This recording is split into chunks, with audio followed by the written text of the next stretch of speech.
by the fates. Is it reaching anyone? If you are receiving this, consider yourselves witnesses to a truly spectacular and entirely avoidable disaster. You're tuned into the Cassandra Chronicle, broadcasting live, or more precisely prophesizing live as everything burns, from the glorious yet currently quite doomed city of Troy in the year, well, let's just say the very last one. My name is Cassandra, daughter of Priam, and if the sheer possible audacity of this transdimensional broadcast, from a moment when divine curses clash with human stupidity, doesn't compel you to immediately smash that subscribe button and commit to hearing inconvenient truths, then, frankly, you deserve whatever doom approaches. Do it now, before the next divine tantrum, and tell me, if this peculiar connection holds, from what strange, undoomed realm are you listening? What year has the tapestry of fate woven for you, and what hour do these unheated tidings reach you? We're taking notes for my I told you so monument. Now, dim your lights, ignore any suspicious wooden gifts, and let's unravel the tragic farce of Troy's demise. It all started with a beauty contest. Really. 3 goddesses, 1 golden apple, and then suddenly half of Greece is at our gates because some prince decided he liked another man's wife. Who knew divine pageants were so expensive in human lives? You're listening to the final broadcast from this side of the veil, a little corner of prophecy before it all goes dark. I've seen the threads of fate for 1,000 years, and let me tell you, this tapestry is about to be set on fire. The gods are bored, mortals are foolish, and I'm just the messenger with a front row seat to the apocalypse. So settle in, my dear listeners, as we recount the beginning of the end. It's a comedy of errors, really, if you find existential dread and mass slaughter amusing, and I certainly do. The blame, if you're looking to point a mortal finger, rests squarely on the shoulders of Paris, a pretty boy prince, raised by shepherds because his father had the good sense to try and get rid of him at birth. A prophecy, you see, said he'd be the ruin of Troy, and, wouldn't you know it, prophecies have a nasty habit of coming true, especially when you try to outsmart them. So when Eris, the goddess of discord, delightful woman really, knows how to make an entrance, tossed that golden apple inscribed, "To the fairest among the divine crowd at a wedding she wasn't invited to," it was our dear Paris who was chosen to make the impossible choice. Hera offered him power, Athene offered him wisdom in war, and Aphrodite knew her audience. She offered him the most beautiful woman in the world. Not that she was hers to give, of course, a minor detail. Helen of Sparta, they called her. A face that could launch 1,000 ships, and it did. 1,000 ships filled with angry, betrayed men, all sworn to protect the very marriage that Paris was about to shatter. He chose Aphrodite, naturally. Power is a burden, wisdom is a bore, but a beautiful woman? That's a prize a foolish boy can understand. The goddesses, of course, took it all with grace and dignity. Just kidding. They threw a cosmic tantrum, the echoes of which are still rattling the foundations of this city. And so, the first thread of doom was woven, all for the sake of vanity. Helen, mind you, wasn't exactly a helpless victim in all this. She had a husband, a king, Menelaus of Sparta, a man who, by all accounts, was reasonably wealthy and not excessively prone to sacrificing his own children, a pretty good deal in those days. But when Paris came to Sparta, a guest in their home, and whispered Aphrodite's sweet promises in her ear, she packed her bags. Was it love? Was it enchantment? Or was it simply the allure of a new adventure, a way to escape the tedious reality of being a queen? The poets will sing of romance, of a love that defied kings and gods. I see a different story. I see a choice. A betrayal that lit the fuse on a pyre that would consume us all. She left with Paris, taking a significant portion of the Spartan treasury with her. Because nothing says "I love you" quite like grand larceny. Menelaus's rage was a thing to behold. It was the fury of a man scorned, a king dishonored, and a husband whose prized possession had been stolen from his own house. He wasn't about to let this slide. He called upon his brother Agamemnon, the High King of Mycenae, a man whose ambition was as vast as his cruelty, and Agamemnon, seeing a perfect excuse to expand his empire and put the troublesome Trojans in their place, was more than happy to oblige. They invoked the oath, you see, years before, when Helen was still unmarried. All the princes of Greece had sworn to defend the chosen husband's rights, a clever bit of diplomacy by Helen's father to avoid a war then. The irony is delicious, isn't it? An oath to prevent a war becomes the very instrument that starts one. And so the call went out, to Odysseus, the cunning king of Ithaca, to Ajax, the towering warrior, to Achilles, the demigod with a fragile heel and an even more fragile ego. The gears of war began to grind, slowly at first, then with a terrifying, unstoppable momentum. For 10 long years the Achaean fleet has been a scar on our shores. 10 years of skirmishes and sieges, of heroes falling and new ones rising only to be cut down again. It has been a decade of watching our sons march out of the gates, their eyes bright with the hope of glory, only to see them brought back on a shield, their light extinguished. 10 years of dwindling supplies, of growing desperation, of listening to the boasts of the Greeks and the weeping of our own. The fields outside our walls, once fertile with wheat, are now sown with the salt of our tears and the iron of broken swords. The gods watch from Olympus, placing their bets and manipulating the mortals below like pieces on a game board. They send plagues, they whisper in the ears of kings, they guide arrows and spears to their bloody destinations. It's the greatest show in the cosmos, and we are the unwilling actors in their divine tragedy. The city of Troy, my beloved, foolish Troy, has stood defiant, protected by its high walls and the valor of its champions, chief among them Hector, son of Priam, brother of the very man who brought this curse upon us. Hector, the noble warrior, the loving husband and father, fighting a war he did not start for a brother he does not respect. He is the best of us, and for that he is doomed, because in a war started by vanity and greed there is no place for true honor. It is a commodity to be traded, a weakness to be exploited. He fights for his city, for his family, while Achilles, the so-called greatest of the Greeks, sulks in his tent over a stolen prize. The pettiness of it all would be laughable, if it weren't so drenched in blood. And now, after 10 years, the end is near. I have seen it, in the entrails of birds, in the patterns of smoke, in the fevered dreams of the dying. The fates are sharpening their shears, and the thread of Troy is stretched taut. There is a horse at our gates, a gift, they say, a monument to their defeat. The fools, the desperate, hopeful fools, are dragging it into the city as I speak. They celebrate their victory, blind to the doom they welcome into their homes. This broadcast is my final prophecy, my last warning to a world that will not listen.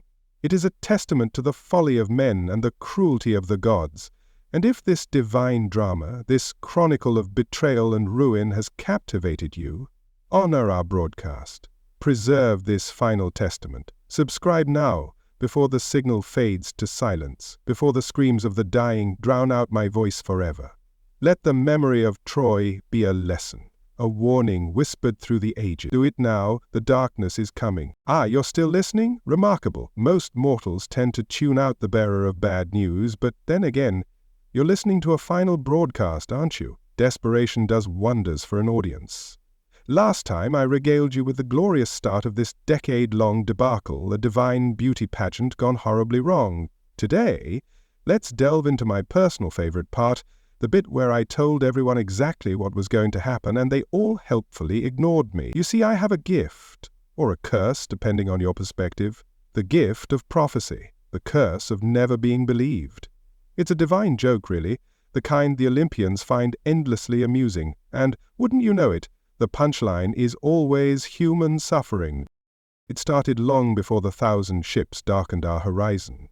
It started when that pretty-faced fool Paris came strutting back into Troy, Helen in tow like some ill-gotten trophy. I saw it then, clear as the midday sun, the flames licking at our ramparts, the cries of our people echoing through the smoke, the ground running red with Trojan blood. "She will be our undoing," I screamed, my voice hoarse with the weight of what I knew. I tore at my hair, I ran through the streets, a frantic harbinger of doom. And what did I get for my trouble? Scornful laughter, shakes of the head, accusations of madness. Poor Cassandra, they'd cluck, the gods have touched her mind. Oh, They touched it all right. They gave me the clarity to see the future, while leaving everyone else conveniently blind. The omens were there, you know, not just my frantic ravings. The heavens themselves tried to warn us. Shooting stars streaked across the night sky, their fiery tails spelling out disaster.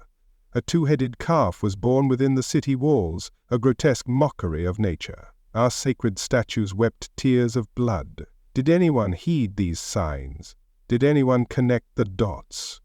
Of course not. They saw what they wanted to see, a beautiful queen, a heroic prince, a glorious victory over the Spartans. They chose to interpret the portents as mere curiosities, anomalies that would pass. Anything, it seemed, was preferable to facing the grim truth that I laid bare. Denial, my friends, is a powerful force. It can deafen ears, blind eyes, and ultimately lead to the downfall of even the mightiest of cities. Even before Paris's ill-fated voyage, there were whispers, prophecies, that spoke of Troy's eventual destruction. The very walls of this city, built by gods themselves, were said to have a weakness, a vulnerability that would be our ruin. But these were old tales, dismissed as folklore, bedtime stories to frighten children. No one truly believed that the grand, impregnable Troy could ever fall. Hubris, that's what it was, a blinding arrogance that convinced us of our own invincibility. We had stood strong for generations, weathered countless storms. What could a stolen wife and a gaggle of angry Greeks do to us? We were Troy. We were eternal. My warnings were just the ramblings of a hysteric, a fly buzzing around the ears of giants. Remember Aeneas, another Trojan prince, destined for a fate far beyond these crumbling walls. Even his destiny was intertwined with our doom. There were prophecies surrounding his lineage, his future role in founding a new empire in the West. But even those prophecies hinted at the necessity of Troy's fall. It was as if the threads of fate were deliberately woven with sorrow, each strand leading inexorably towards this final, tragic act. I saw Aeneas fleeing the flames, carrying his aged father on his back, leading a small band of survivors towards an unknown future. I tried to warn Priam, our wise but ultimately misguided king, to send Aeneas away, to secure at least a sliver of hope for our people. But my words were like seeds scattered on barren ground. Then there was the incident with the snakes. Remember that? When Laochluon, the priest of Apollo, dared to question the wisdom of bringing that giant wooden horse within our gates? He hurled his spear at its flank, and the sound echoed ominously from within. The gods, or perhaps just fate, with a cruel sense of theatre, then sent two enormous sea serpents to silence him and his sons. They were crushed in a horrifying embrace, their screams echoing through the stunned crowd. I saw it all, the divine wrath unleashed upon the one man who dared to speak the truth. And what did the Trojans conclude? That Laocoon was punished for striking a gift to the gods. A gift! It was a weapon, a belly full of death, and they rejoiced at its arrival. The whispers started after that, insidious little doubts that flickered in the darkness of night.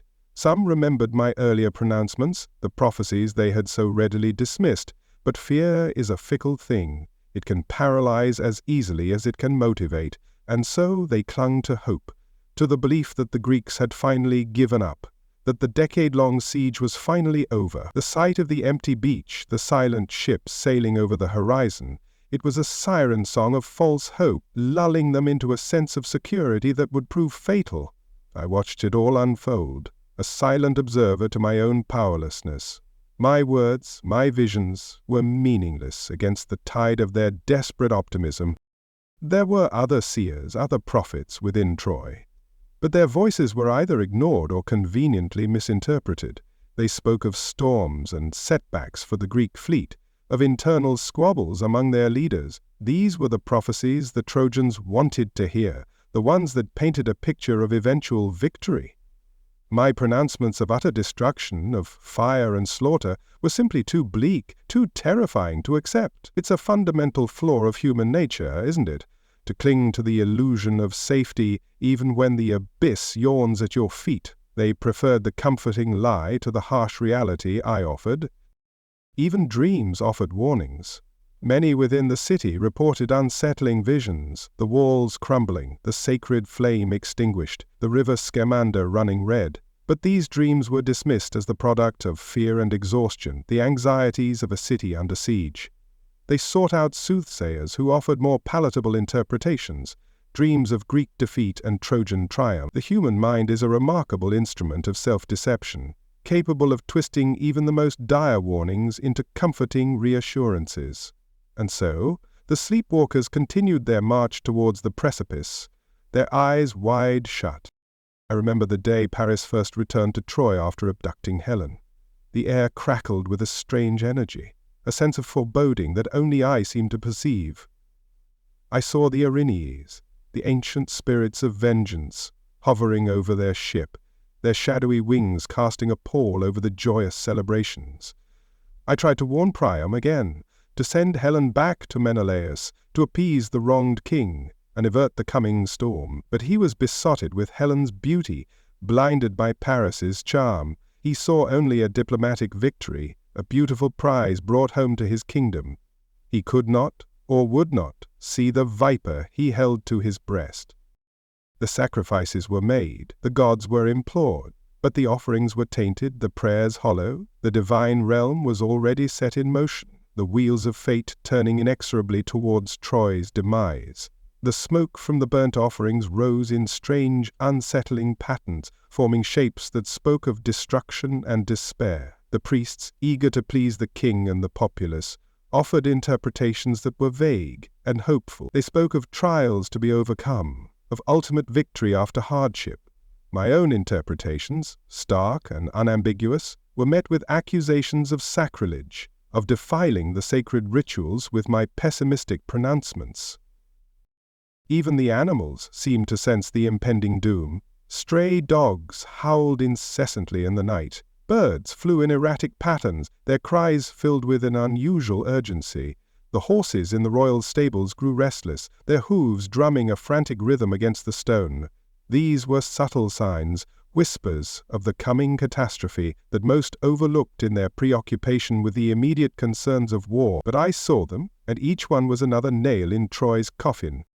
The siege itself was a constant barrage of warnings, if only they had the eyes to see. The relentless attrition, the slow but steady erosion of our strength, the deaths of our finest warriors. Each loss was a signpost on the road to ruin.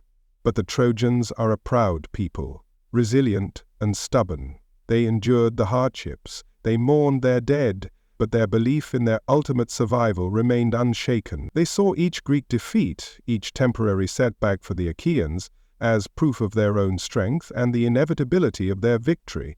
They failed to see the larger pattern, the inexorable tightening of the noose around their beloved city. I watched Hector ride out to meet Achilles, knowing it was a dance with death. I saw the grief of Andromache, his wife, as she pleaded with him to stay within the walls. I knew he would fall, that his death would break the spirit of Troy. And yet, my warnings were just more fuel for their disbelief. She always speaks of doom, they muttered. Even our greatest hero cannot escape her gloom. They clung to the hope that Hector would prevail, that he would drive the monstrous Achilles back to his ships. They could not comprehend the tragedy that was about to unfold. The death of Hector was a turning point, a wound from which Troy would never truly recover. The bravest of our warriors, the shield of our city, lay dead, dragged behind the chariot of his vengeful killer. The cries of mourning echoed through the streets, a lament that seemed to shake the very foundations of Troy.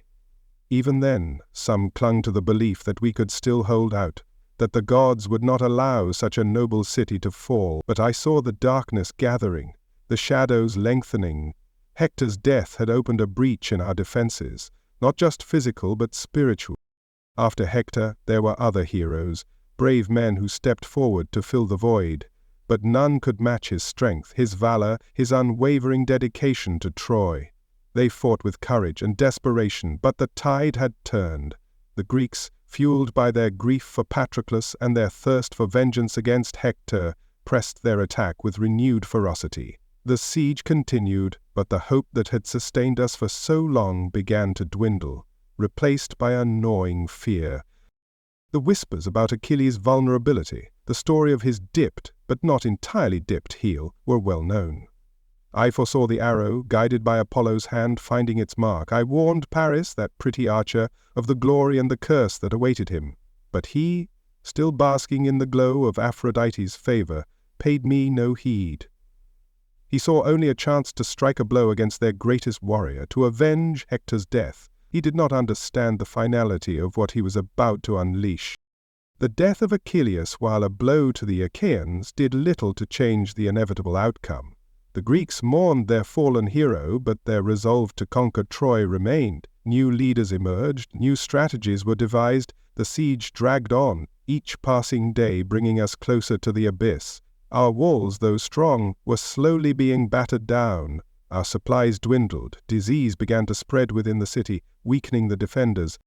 The idea of the wooden horse, that grotesque symbol of their supposed defeat, was brilliant in its deception. Odysseus, the master of cunning, had finally devised a way to breach our seemingly impenetrable defenses. I saw the soldiers hidden within its hollow belly, the flames that would soon engulf our homes. I railed against it. I begged them not to bring it within the walls. "It is a trick," I cried, "a weapon disguised as a gift." But my words were lost in the cacophony of celebration, in their foolish belief that the war was finally over. They dragged it through the Scamander Gate, a triumphal procession that was in reality a funeral march. They placed it in the heart of our city, a silent time bomb ticking away in the night. They feasted, they drank, they celebrated their imagined victory. They were so close to the end, yet so blind to the danger that lurked in their midst. I wandered through the streets, a ghost among the living, my heart heavy with the knowledge of what was to come. As darkness fell and the city slept, the trap was sprung. The hidden warriors emerged from the belly of the beast, their swords flashing in the torchlight. The gates were opened, and the Achaean army poured in, a tide of destruction washing over our unsuspecting city. The screams began then, the cries of terror and despair that would echo in my nightmares for eternity. The fall of Troy had begun. My prophecies, once dismissed as the ravings of a mad woman, were now being brutally realized. The flames I had foreseen licked at the rooftops. The streets ran red with the blood of my people. The cries of the dying filled the air, and through it all, the horrifying truth of my curse remained. I had seen it all. I had warned them all, and no one had believed me. Don't let the echoes of our desperate pleas fade into the static of history. Subscribe now, and perhaps, in remembering our fate, you might learn to heed the warnings before it's too late, before your own world crumbles around you, unheeded. Subscribe while there is still time. Welcome back, listeners, to the final broadcast from the edge of oblivion. Last time we spoke, I recounted my own futile attempts to warn this city of its doom, a series of prophecies met with the gentle pat of a, there, you poor mad thing." Today we ascend. We look beyond the foolishness of mortals to the source of all this magnificent pointless suffering, the gods themselves. You think this war is about a stolen queen or a king's wounded pride? Gullible. This is, and always has been, a divine spectator sport. The gods? They're less divine protectors and more overgrown children with too much power. Half the time we're just pawns in their endless, very bloody board game, and they never tell us the rules. Let's start at the top, with the king of the cosmos, Zeus himself. He claims neutrality, you know. He sits on his golden throne, stroking his thunderbolts, pretending to be an impartial observer of the chaos he helped unleash. Neutrality? Please, it's the calculated apathy of a bored spectator who finds the screams of dying men more entertaining than the nectar and ambrosia. He holds the golden scales of fate, they say. He weighs the destinies of men and cities. But I've seen him. He peeks. He puts a thumb on the scale when he thinks no one is looking. He is bound by ancient laws and his own conflicting promises, but mostly he's just enjoying the show a little too much to let it end. His supposed impartiality is a sham, a flimsy excuse for his own indecisiveness. His wife and daughter are rabidly anti-Trojan, while some of his favorite sons and demigods fight for our cause. He's caught in a celestial domestic dispute, and rather than lay down the law, he allows a decade of slaughter to play out beneath him. He'll send a lightning bolt here, a favorable wind there, just enough to keep the conflict simmering, to keep both sides believing they have a chance. He's not a king, he's a producer, and this war is his greatest, most tragic production. Then we have the instigators, in chief, the original scorned pageant contestants, Hera and Athena. Their hatred for Troy is a thing of terrible, awe-inspiring beauty. It burns with the heat of 1,000 suns, or because our pretty Prince Paris had the audacity to suggest that the goddess of love was, perhaps, slightly more beautiful than the queen of the gods and the goddess of wisdom, the vanity. You'd think beings of immense eternal power would have thicker skin, but no. For that singular slight they have sworn to see every man, woman and child in Troy put to the sword, and our great walls reduced to dust. Hera, Zeus's ever-jealous queen, has made it her personal mission. She manipulates her husband, she cajoles the other gods, she descends to the battlefield in disguise to whisper poison into the ears of Greek heroes. She sees in Troy not just the home of her rival's champion, but a symbol of Zeus's wandering eye, for our royal line has known his favor in the past. Her vengeance is not just political, it's deeply, furiously personal. She would see the world burn to soothe her wounded pride, and Troy is her chosen kindling. Athena is no better, the goddess of wisdom, of strategy. You'd think she would be above such petty squabbles, but her wisdom seems to extend only to the most efficient ways to kill Trojans. She guides the spears of Diomedes and Odysseus, she deflects the arrows meant for her chosen champions. She is a master of psychological warfare, spreading fear and confusion among our ranks. She is the architect of the Achaeans' most brutal victories, her strategic genius solely dedicated to the complete and utter annihilation of a city that offended her vanity 10 long years ago. And then there is Apollo, the sun god, the patron of music, poetry, and, ironically, prophecy, my patron. He was, for a time, our staunchest ally. He fought for us, sent a plague upon the Greeks when their king disrespected his priest. He guided Paris's arrow to Achilles' only vulnerable spot. But Apollo is fickle. His favor is a shifting shadow, and his greatest gift to me was also his most cruel curse. You see, I spurned him once. A mortal woman, denying a god. In his fury he spat in my mouth, and with that act he twisted his gift. I would still see the future in all its horrifying clarity, but no one ever would believe me. That, my listeners, is the humor of the gods. His loyalty to Troy has been a flickering flame. He aids us, yes, but always with a certain detachment, a sense of tragic irony. He knew our fate from the beginning, just as I did. Perhaps his actions were not meant to save us, but to prolong the tragedy, to make the final fall all the more poignant. He is a god of art, after all, and what is more artistic than a beautifully orchestrated downfall? He strums his lyre on Olympus while his arrows rain death upon the battlefield, a composer of our sorrowful symphony. Let us not forget Poseidon, the earthshaker, ruler of the seas. His grudge is older than Paris's folly. Generations ago, our king Laomedon cheated him and Apollo out of their payment for building these magnificent walls. A god never forgets a bad debt. So, for this entire war, Poseidon has been the Greeks' greatest naval asset, sending storms to wreck our ships and calm seas to aid theirs. He shakes the very foundations of our city with his earthquakes, a constant, rumbling reminder of his ancient fury. He is the divine loan shark, and he has come to collect, with our lives as the interest. Aphrodite, of course, is on our side, or rather, she's on Paris's side. The goddess of love is a hopelessly biased protector. She flits about the battlefield, saving her pretty boy champion from certain death, usually in the most comically undignified ways. She'll wrap him in a thick mist and whisk him away from a duel he is clearly losing, dropping him back in his bedroom with Helen. It's hardly heroic. His interventions are not those of a war goddess, but of a doting, overprotective mother cleaning up her child's messes. Her help often does more to highlight Paris's cowardice than to aid our cause. She also protects her son, the noble Aeneas, and in this her actions are guided by a destiny that extends far beyond Troy. She knows that Aeneas must survive, that he must carry a piece of Troy to a new land and found a new empire. So while she weeps for the city's fall, she ensures her son's escape. Her divine meddling is a mix of maternal instinct and prophetic necessity, a strange and often contradictory force on the battlefield.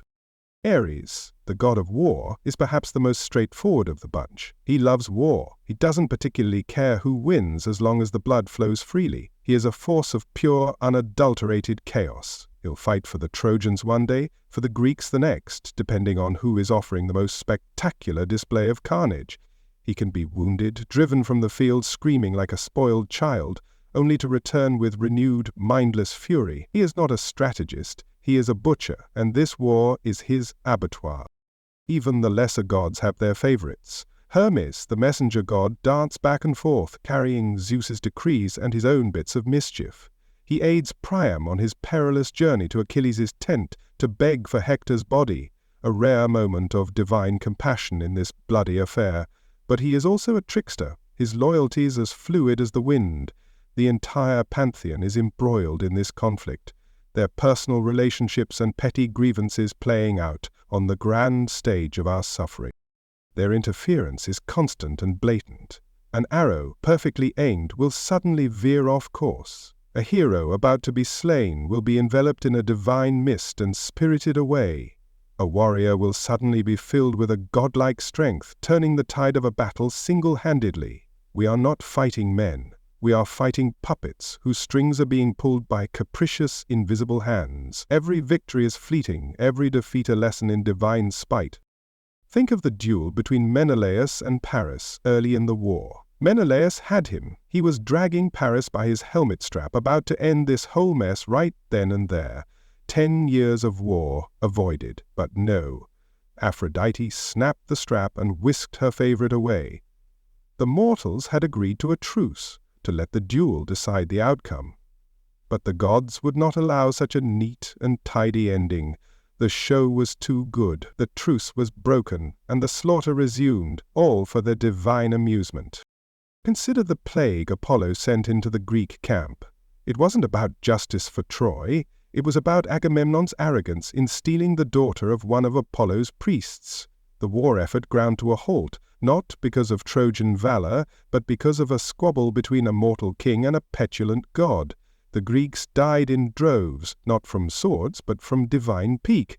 It is a constant reminder that we are merely collateral damage in their celestial power plays. They walk among us, disguised as friends and comrades. Athena will appear as a Trojan soldier, urging Hector to face Achilles. Apollo will take the form of a trusted advisor, encouraging our leaders to make disastrous decisions. They whisper lies, they stoke fears, they manipulate our emotions like a bard plucking the strings of a lyre. How can we trust our own judgment when the very gods are our deceivers? The river god Scamander even tried to join the fight. Enraged by Achilles clogging his waters with Trojan corpses, he rose up and tried to drown the Greek hero. A river fighting a man? It took Hephaestus, the smith god, fighting water with divine fire to save him. The very landscape of our home has become a battlefield for these warring deities. There is no sanctuary, no place untouched by their cosmic feud.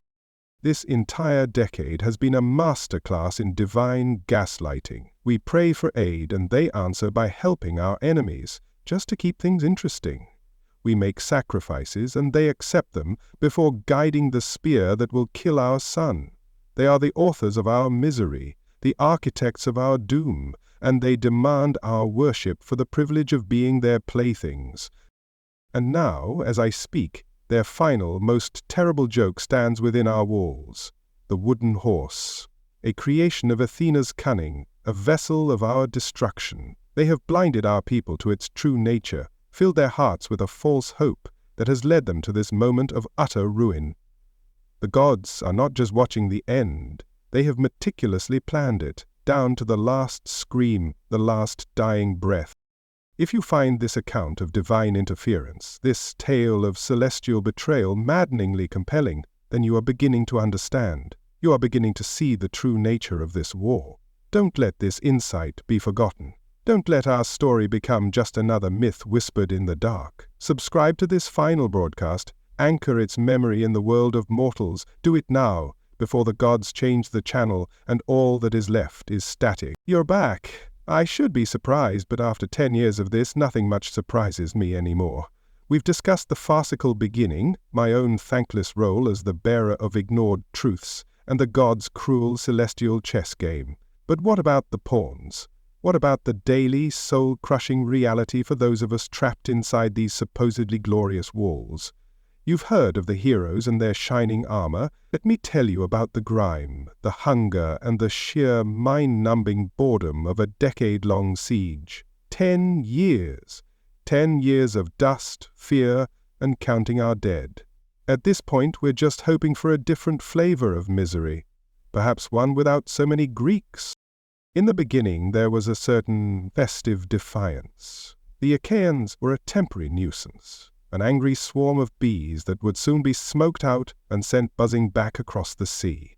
Our young men marched to the walls with songs on their lips, certain of a swift and glorious victory.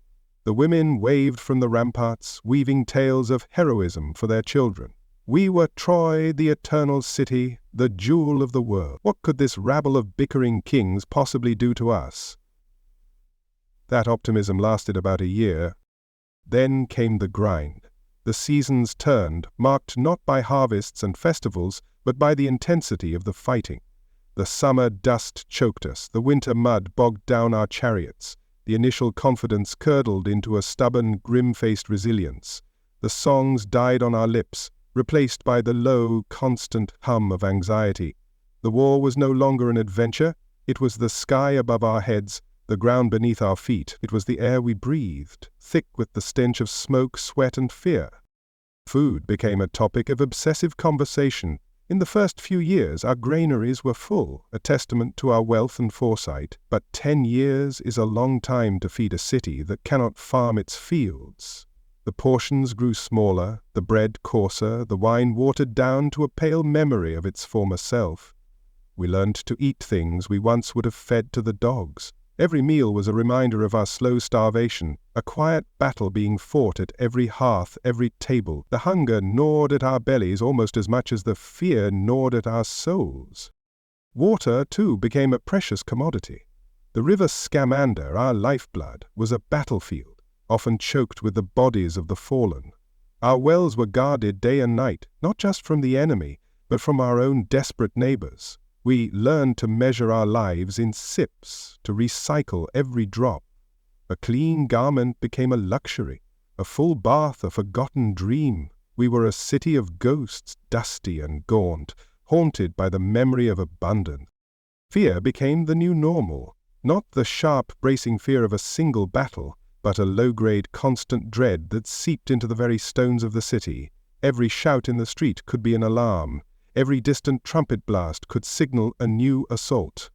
The nights were the worst. We'd lie awake listening to the sounds from the Greek camp, their boisterous songs, their drunken brawls, and wonder which of our sons, our husbands, our brothers would not see the next sunrise. Sleep offered little escape, filled with dreams of falling walls and flashing bronze.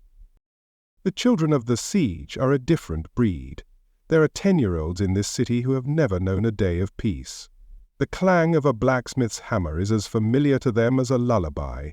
They play games of war, their toys fashioned from broken arrows and bits of discarded armor. They know the names of all the Greek heroes, not from epic poems, but from the curses of their parents. They have learned to be quiet, to be small, to live in the shadow of a threat they cannot comprehend, but have always known. The women of Troy became the city's sinews. With the men almost constantly at arms, they took over the workshops, the marketplaces, the running of our brittle society. They tended the wounded, their hands stained with the blood of their neighbors. They mended armor, they sharpened blades. They stood on the walls, hurling stones and insults at the attackers below. They were the silent, unsung heroes of this war, their resilience the thread that held our tattered social fabric together. Grief became a civic duty. At first there were grand funerals, public outpourings of sorrow for every fallen warrior. But the dead mounted too quickly. The rituals became truncated, the mourning quieter, more personal. A black veil worn by a woman, a haunted look in a father's eyes. We became connoisseurs of loss, able to distinguish the fresh agony of a new widow from the settled, aching sorrow of a woman who lost her son 5 years ago. There isn't a single family within these walls that has not paid a blood price for Paris's prize. The monotony was a unique form of torture, the endless cycle of watch duty, the constant repairs to the wall where the Greek siege engines had battered it, the daily roll call of the dead. It was a life stripped of all spontaneity, all joy. We clung to routine because the alternative was to stare into the abyss of our own hopelessness. We would tell the same stories, sing the same mournful songs, find a dark, bitter humor in our shared predicament. Laughter, when it came, was a harsh, brittle sound, always on the verge of turning into a sob. Rumors were our daily bread and our nightly poison. A new ally was said to be on the march from the east. The Greeks were suffering from a new, even deadlier plague. Agamemnon and Achilles were on the verge of killing each other. We feasted on these scraps of hope, knowing full well they were likely lies, but needing them to survive another day. The crash of disappointment when the rumors proved false was a familiar, bitter taste. We learned to read the sky, not for weather, but for omens. The flight of an eagle, the shape of a cloud, the color of the sunset, all were scrutinized for divine favor or displeasure.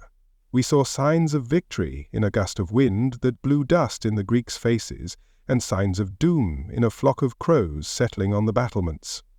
It was a desperate sort of faith, a way of convincing ourselves that the gods had not entirely abandoned us, even as all evidence pointed to the contrary. The city itself began to fray. The grand squares were now dusty, neglected spaces. The temples were filled with the wounded and the dying, their sacred floors sticky with libations of blood and tears, the paint peeled from the walls of our homes, the gardens withered from lack of water. Troy was a beautiful woman slowly wasting away from a terrible disease, her former glory just a mocking memory in her hollow eyes. Even our hatred for the Greeks became weary. In the beginning, it was a hot, righteous fire. Now, after 10 years, it was a pile of cold grey embers. We still loathed them, but with the exhausted familiarity of a long, unhappy marriage, they were a permanent feature of our landscape, their campfires a constant hateful constellation on our horizon. We knew their champions, their tactics, their insults. The war had become a tedious, bloody habit. There were moments of strange connection. During temporary truces to collect the dead, men who had been trying to kill each other hours before would stand yards apart, silently acknowledging their shared grim work. They would see the same exhaustion in each other's faces, the same haunted look in their eyes. For a fleeting moment, they were not Trojan or Greek, but just men, trapped in a war machine far larger than any of them. The loss of Hector was the wound that never healed. He was more than just our greatest warrior. He was our hope. When Achilles dragged his body behind his chariot, he dragged the soul of Troy through the dust. After that, a new kind of despair set in. We were no longer fighting for victory, but for survival. We were fighting for a dignified end, for one more day before the inevitable darkness fell. The Trojan council still met. Our king Priam still presided, but their debates had an air of futility. They argued over strategy, over dwindling resources, over prophecies that offered no comfort. They were old men trying to steer a sinking ship with a broken rudder, their authority eroded by a decade of failed strategies and broken promises. They were as trapped by the war as any common soldier. The soldiers themselves were ghosts in bronze. The young boys who had eagerly joined the fight 10 years ago were now hardened, cynical veterans, if they had survived at all. They fought with a mechanical efficiency born of long practice, their eyes empty of the fire of patriotism. They fought because it was what they did. They fought because the alternative was to lie down and die.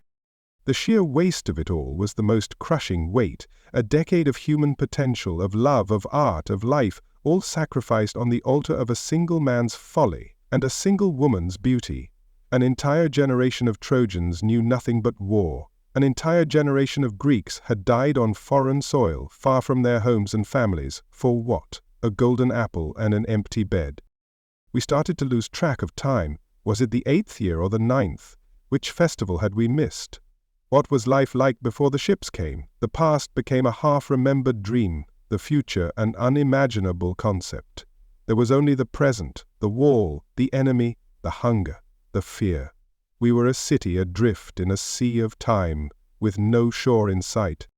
The arrival of new allies, like the Amazons or the Ethiopian king Memnon, would bring a brief, manic surge of hope. The city would come alive again, the scent of victory once more in the air. But each new hero, no matter how great, eventually fell, and with each fall, our despair deepened, the brief glimmer of light making the surrounding darkness seem even more absolute.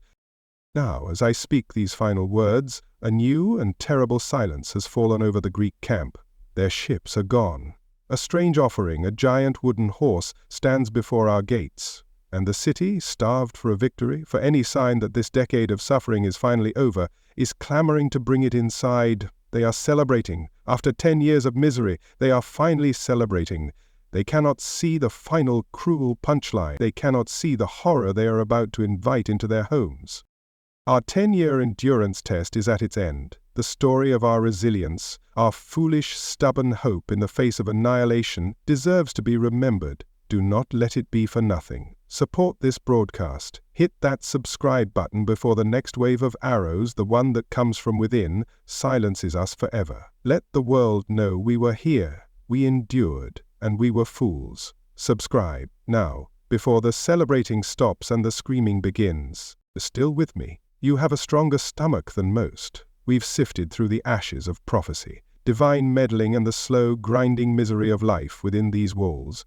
Today, let's talk about heroes, or rather the glorious, deeply flawed and often childish men they call heroes. Our focus today falls on the greatest of the Achaeans, the swift-footed, the godlike Achilles, a man whose legend is matched only by the breathtaking fragility of his ego. You see, the greatest threat to the Greek army for a significant portion of this war wasn't Hector's spear. It was a temper tantrum. It all began, as so many mortal disasters do, with greed and pride. The Achaeans had raided a nearby town, and as is their custom, divided the spoils. The spoils in this case included women. The great king Agamemnon, leader of this whole bloody expedition, took for himself a girl named Chryseis. Achilles, the star warrior, received a lovely girl named Briseis. All was well in the land of plunder and patriarchy until the father of Chryseis, a priest of my own patron Apollo, came to ransom his daughter. Agamemnon, in his infinite wisdom and diplomacy, essentially told the holy man to get lost. A terrible idea. Apollo, ever protective of his clergy, was not amused. He sent a plague. Not a mild cough, mind you, but a proper god-wrought pestilence that saw Greek soldiers dropping like flies. For 9 days the funeral pyres burned. A lovely sight from our walls, I must admit. It was the first bit of good news we'd had in ages. Finally, Achilles had enough of watching his comrades die for their king's arrogance. He called an assembly and demanded to know what was going on. The seer Calchas, trembling in his sandals, revealed that Apollo was angry and the king had to return the girl. After much grumbling, Agamemnon agreed, but with a condition. Since he was losing his prize, he would take Achilles' prize, Briseis, as compensation. The king, after all, must not be seen to be without his proper share of the loot. Achilles, the great hero, decided to throw a tantrum because of a slave girl, so half the Greek army nearly got wiped out. Very heroic, very mature. He drew his sword ready to gut Agamemnon right there in front of the entire army. It took the goddess Athena, visible only to him, to grab him by his golden hair and talk him down. He relented, but with a vow. He would not fight. He and his men, the fearsome Myrmidons, would sit by their ships until his honor was restored, until Agamemnon begged him to return. And so the greatest warrior of his generation sat down to pout. He took to his tent, playing his lyre and singing of the glories of other, better heroes. While his friends and comrades were being slaughtered by the dozen on the plains of Troy, Achilles was polishing his armor and nursing his wounded pride. The Trojans, naturally, noticed his absence. Without the terror of Achilles to keep them in check, our own heroes, led by the noble Hector, fought with a newfound ferocity. The tide of the war turned, dramatically. We pushed the Achaeans back from our walls, back across the plain, all the way to the ditch and rampart they had built to protect their own ships. For the first time in nearly a decade, we were on the offensive. We were winning. The Greeks were in a panic. Their champions fell one by one. The fighting was desperate, bloody, and for us, wonderfully successful because their greatest hero was having a prolonged sulk. Agamemnon, seeing his entire enterprise about to collapse, finally admitted he might have made a mistake. He decided to send an embassy to Achilles to apologize and beg for his return. Not just an apology, mind you, he offered a treasure trove of bribes, gold, tripods, horses, and, of course, the return of Briseis, untouched, along with 7 other women and a kingdom to boot. A pretty sweet deal for a bit of pouting. He sent the cleverest men in the army, the wily Odysseus, the giant Ajax, and Achilles' old tutor Phoenix. They went to his tent, they delivered the offer, they made their speeches. Odysseus used logic, Phoenix used emotional appeal, and Ajax used blunt, soldierly reason. They begged, they cajoled, they reasoned, they painted a vivid picture of the Greek army on the brink of annihilation. And Achilles said no. His pride was still too raw, his anger too great. He spoke of his 2 fates, a long, inglorious life if he went home, or a short, glorious one if he stayed to fight. At that moment, he seemed to prefer the long life. He announced his intention to sail home at dawn. The embassy returned in failure, and a new wave of despair washed over the Greek camp. The end seemed near for them. The fighting grew even more desperate. Hector was like a flame, unstoppable. He broke through the Greek gate and the battle raged among the ships themselves. The Trojans brought fire, intending to burn the Achaean fleet and end this war once and for all. The Greeks were on the verge of being pushed into the sea, a complete and total defeat. All the while Achilles watched from his ship. His heart hardened. It was at this moment of ultimate crisis that Patroclus, Achilles' dearest friend and companion, could bear it no longer. He went to Achilles, his face stained with tears for his dying comrades, and begged him, if Achilles himself would not fight, could he, Patroclus, at least wear his armor and lead the Myrmidons into battle? The sight of Achilles' famous armor, he argued, would terrify the Trojans and give the Greeks a chance to regroup. Partharus, moved by his friend's plea but still imprisoned by his own stubborn pride, agreed. It was a fateful decision. He gave Patroclus his armor, his chariot, his men, but he gave him one strict order: push the Trojans back from the ships, but go no further. Do not, under any circumstances, try to storm the walls of Troy. It was a fool's hope, trying to control the whirlwind of battle from the sidelines. The plan worked, at first. The Myrmidons poured into the fray, led by a figure they all believed to be Achilles. The Trojans, seeing the legendary armor, panicked. Their advance faltered, they broke and ran. Patroclus was magnificent. He fought like a man possessed, a whirlwind of death and destruction, cutting down Trojan after Trojan. He saved the ships, he drove the enemy back across the plain. But in the heat of his triumph, he forgot Achilles' warning. Flushed with victory, feeling invincible in the divine armor, he pressed his attack all the way to the walls of Troy. He was brilliant, he was devastating, and he was doomed. Apollo himself, our ever-fickle patron, intervened. He struck Patroclus from behind, knocking off his helmet and stunning him. A young Trojan speared him, and then Hector, our greatest champion, delivered the final fatal blow. The death of Patroclus was the pivot upon which the entire war turned. The news reached Achilles, and his reaction was not one of grief, but of cosmic, soul-shattering despair. He covered himself in dirt and ash, his cries of anguish so loud that his mother, the sea nymph Thetis, heard him from the depths of the ocean.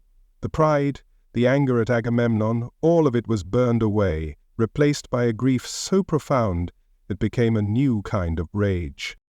There was no more talk of sailing home. There was only one thought in his mind: revenge. He would kill Hector. He reconciled with Agamemnon in a brief, perfunctory ceremony. The treasures, the apologies, they were meaningless to him now. He had only one desire, and it was for Hector's blood. His mother, knowing his fate was now sealed, went to the smith god Hephaestus to have new, even more glorious armor forged for her son. When Achilles returned to the battlefield, he was not a man. He was a force of nature, an instrument of death. He strapped on his new armor, which shone like the sun, and let out a war cry that sent shivers of terror through both armies. The petty squabble over a girl was forgotten. The sulking demigod was gone. In his place was a killer, pure and simple, driven by a grief that could only be quenched by slaughter. His rampage was horrifying to behold. He cut a bloody swathe through our ranks, his spear drinking its fill. He was unstoppable, unkillable. He even fought the river god Scamander, who rose up in anger as Achilles choked his waters with the bodies of dead Trojans. This was not the work of a hero fighting for honor. It was the work of a man emptying his soul of all that was left except for rage. He hunted for one man only. The entire battle was merely a prelude to his confrontation with Hector. He brushed aside all other opponents, his eyes scanning the field for the man who had killed Patroclus. The Trojans fled before him, breaking and scattering, seeking the safety of the city walls. All except one. Hector, bound by his own honor and the weight of his city's expectations, stood his ground. He faced the whirlwind. He faced the grieving demigod in his divine armor. He fought bravely, as he always did, but he was no match for a man who was already dead inside, a man who had nothing left to lose. Achilles chased him, speared him, and, as Hector lay dying, he refused him all mercy, promising that his body would be devoured by dogs and birds. The hero had become a monster. He tied Hector's body to the back of his chariot and dragged him in the dust around the walls of Troy, in full view of his weeping father, his grieving wife, his horrified city. This was not war, it was desecration. It was the final, terrible act in a tragedy that began with a hero's wounded pride. And so, the greatest of the Greeks returned, and in doing so sealed our doom, and his own. The complexities of these so-called heroes, their pride, their rage, their capacity for both greatness and profound pettiness, are a lesson in themselves. Help us understand these perplexing heroics, this blend of the divine and the deeply, tragically human. Subscribe now. Do it before the final act of this tragedy plays out, and my voice, along with the memory of these flawed, terrible men, is lost to the silence. You are still here, listening to the final heartbeats of a dying city. We've spoken of petulant heroes and meddling gods, but today we speak of a man. Not a demigod, not a monster, but a man who carried the weight of this doomed city on his shoulders. We speak of Hector, our greatest champion, our shining shield, the one truly good man in this whole sordid affair, and like all good things in this war, he was destined for a brutal, tragic end. Hector, our shining shield, our only hope, he died, chased around our walls like a rabbit by a very angry demigod. We knew then, truly, that things were going badly.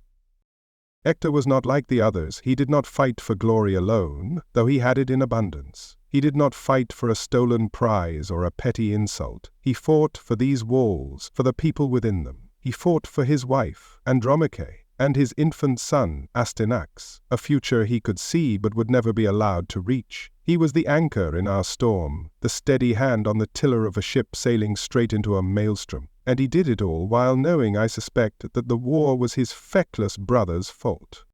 He carried the burden of his family's shame. While Paris was composing love poems to Helen, Hector was strapping on his bronze armor day after day to defend the consequences of that affair. He was the dutiful son, the loyal brother, the pillar of a kingdom that was rotting from the inside out. He saw the rot, I know he did, but his love for Troy, his sense of duty, was absolute. It was this nobility, this unwavering commitment, that made him so great, and that ultimately sealed his fate. There is a moment that is seared into the memory of this city, a moment of quiet before the storm.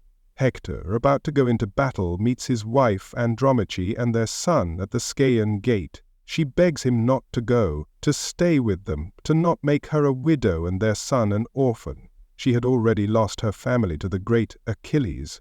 She knew what he was. Hector, his heart breaking, explains that he cannot bear the shame of shirking his duty. He then reaches for his son, but the boy is terrified, crying at the sight of his father's horsehair-plumed helmet. In that moment the great warrior vanishes. He is just a father. He laughs, takes off the intimidating helmet, and kisses his child, praying to the gods that his son might grow up to be an even greater man than he. He knew, I think, that he was saying goodbye. He placed the helmet back on his head, became a warrior once more, and walked out to face the carnage, leaving the future of Troy weeping behind him. During the long days of Achilles' tantrum, Hector was our blazing sun. He was magnificent. He drove the terrified Greeks back, fighting with the strength of 10 men. He dueled their greatest champion after Achilles, the giant Ajax, and they fought to a standstill, exchanging gifts in respect at the end of the day. He was the one who breached the Greek defenses, who brought the fear of annihilation right to their ships. He gave us hope, that most dangerous and addictive of drugs. He was not without his flaws, of course. His pride sometimes led him to rash decisions. He once ignored the sound advice of the strategist Polydamas to retreat within the walls for the night, a decision that cost many Trojan lives. He was a man, not a god, but his mistakes were born of a fierce desire to protect his people, to win a decisive victory and end their suffering. Unlike the Greek heroes, his pride was intertwined with his love for Troy. Then came the death of Patroclus, and with it the awakening of the monster. When Achilles returned to the field, it was not as a man, but as a walking plague, a grief-crazed force of nature. His only purpose was to find Hector. As Achilles carved his bloody path towards our walls, the Trojan army broke and fled, streaming back into the city like a river of terror, all except one. Hector stood alone before the Scaean gate. His aged father, King Priam, and his mother Hecuba cried out to him from the ramparts. They begged him, pleaded with him to come inside, to not face the inhuman rage of Achilles. They tore at their hair, they beat their breasts in desperation, but he would not be moved. He was ashamed of his earlier tactical error that had cost so many lives, and he felt he had to be the one to face the consequences. He had to face Achilles. Yet, as the shining, terrible figure of Achilles charged towards him, Hector's nerve broke. For a moment he was not the champion of Troy, he was just a man facing a god of death. He turned and ran. It was the most human thing he ever did. The greatest warrior in our city, the man who had faced down every other champion, fled in terror, and the monster in divine armor gave chase. 3 times they circled the great walls of Troy. 3 times our city watched in silent, agonizing horror as our only hope was hunted like a common animal. The gods watched from on high, Zeus himself weeping as he held up the golden scales of fate. Hector's side sank down towards Hades. His doom was sealed. The chase was not a contest of equals, it was a ritual of slaughter. Athena, ever our enemy, then played her cruelest trick. She took the form of Hector's brother Deiphobus and appeared at his side, promising to face Achilles with him. Seeing his brother, believing he was no longer alone, Hector's courage returned. He stopped, he turned, he faced his doom. He had been tricked into standing his ground. A final, divine betrayal to ensure the tragedy would be complete. He called out to Achilles, proposing a pact that the victor would treat the vanquished's body with respect and return it for proper burial. Achilles, his eyes blazing with a hate that transcended humanity, laughed. "There are no pacts between lions and men," he snarled. He was here for vengeance, not honor. The duel began. It was short, brutal, and inevitable. Hector fought with all his remaining strength, but he was weary, and Achilles was a fresh storm of rage, clad in god-forged armor. Hector cast his spear, but it glanced harmlessly off Achilles' shield. He was now defenseless. He drew his sword and charged, a final valiant act of defiance. But Achilles saw his chance. He knew the armor Hector wore. It was his own, stripped from the body of Patroclus. He knew its weak point. He drove his spear through the gap in the armor at Hector's neck. It was a mortal wound. As Hector lay dying in the dust, he pleaded one last time for his body to be returned to his parents. He warned Achilles of his own impending death, prophesying that Paris and Apollo would bring him down at that very gate. Achilles was unmoved. He boasted that he would welcome his own fate when it came, but for now, Hector's body would be food for the dogs. With his last breath, Hector died, and with him died the soul of Troy. The Greek soldiers, who had moments before fled from him in terror, now gathered around his body, each one taking a turn to stab his lifeless corpse, a final, cowardly insult to the man they could not defeat in a fair fight. It was a grotesque spectacle of mob vengeance. But the worst was yet to come. Achilles, his rage still not sated, committed his most monstrous act. He pierced Hector's ankles, threaded the leather straps of his chariot through them, and lashed the body of our prince to the back. Then he whipped his horses and dragged the man who had been the shield of our city through the dirt, his dark hair trailing, his head bumping over the stones. From the walls we watched. Priam's cries were inhuman, a father broken beyond repair. Hecuba led the women in a wail of sorrow so profound it seemed to shake the very foundations of the city. And Andromache, who had been preparing a warm bath for her husband's return, heard the commotion, ran to the wall and saw.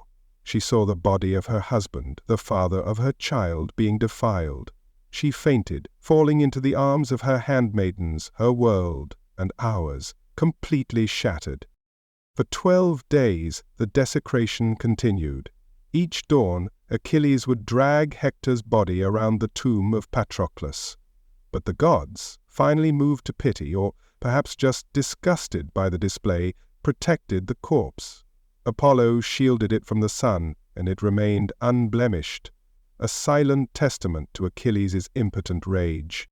The loss of Hector was not just a military disaster, it was a spiritual collapse. The fight went out of the city. Our defenses, which had been held together by his leadership and valor, now seemed fragile and pointless.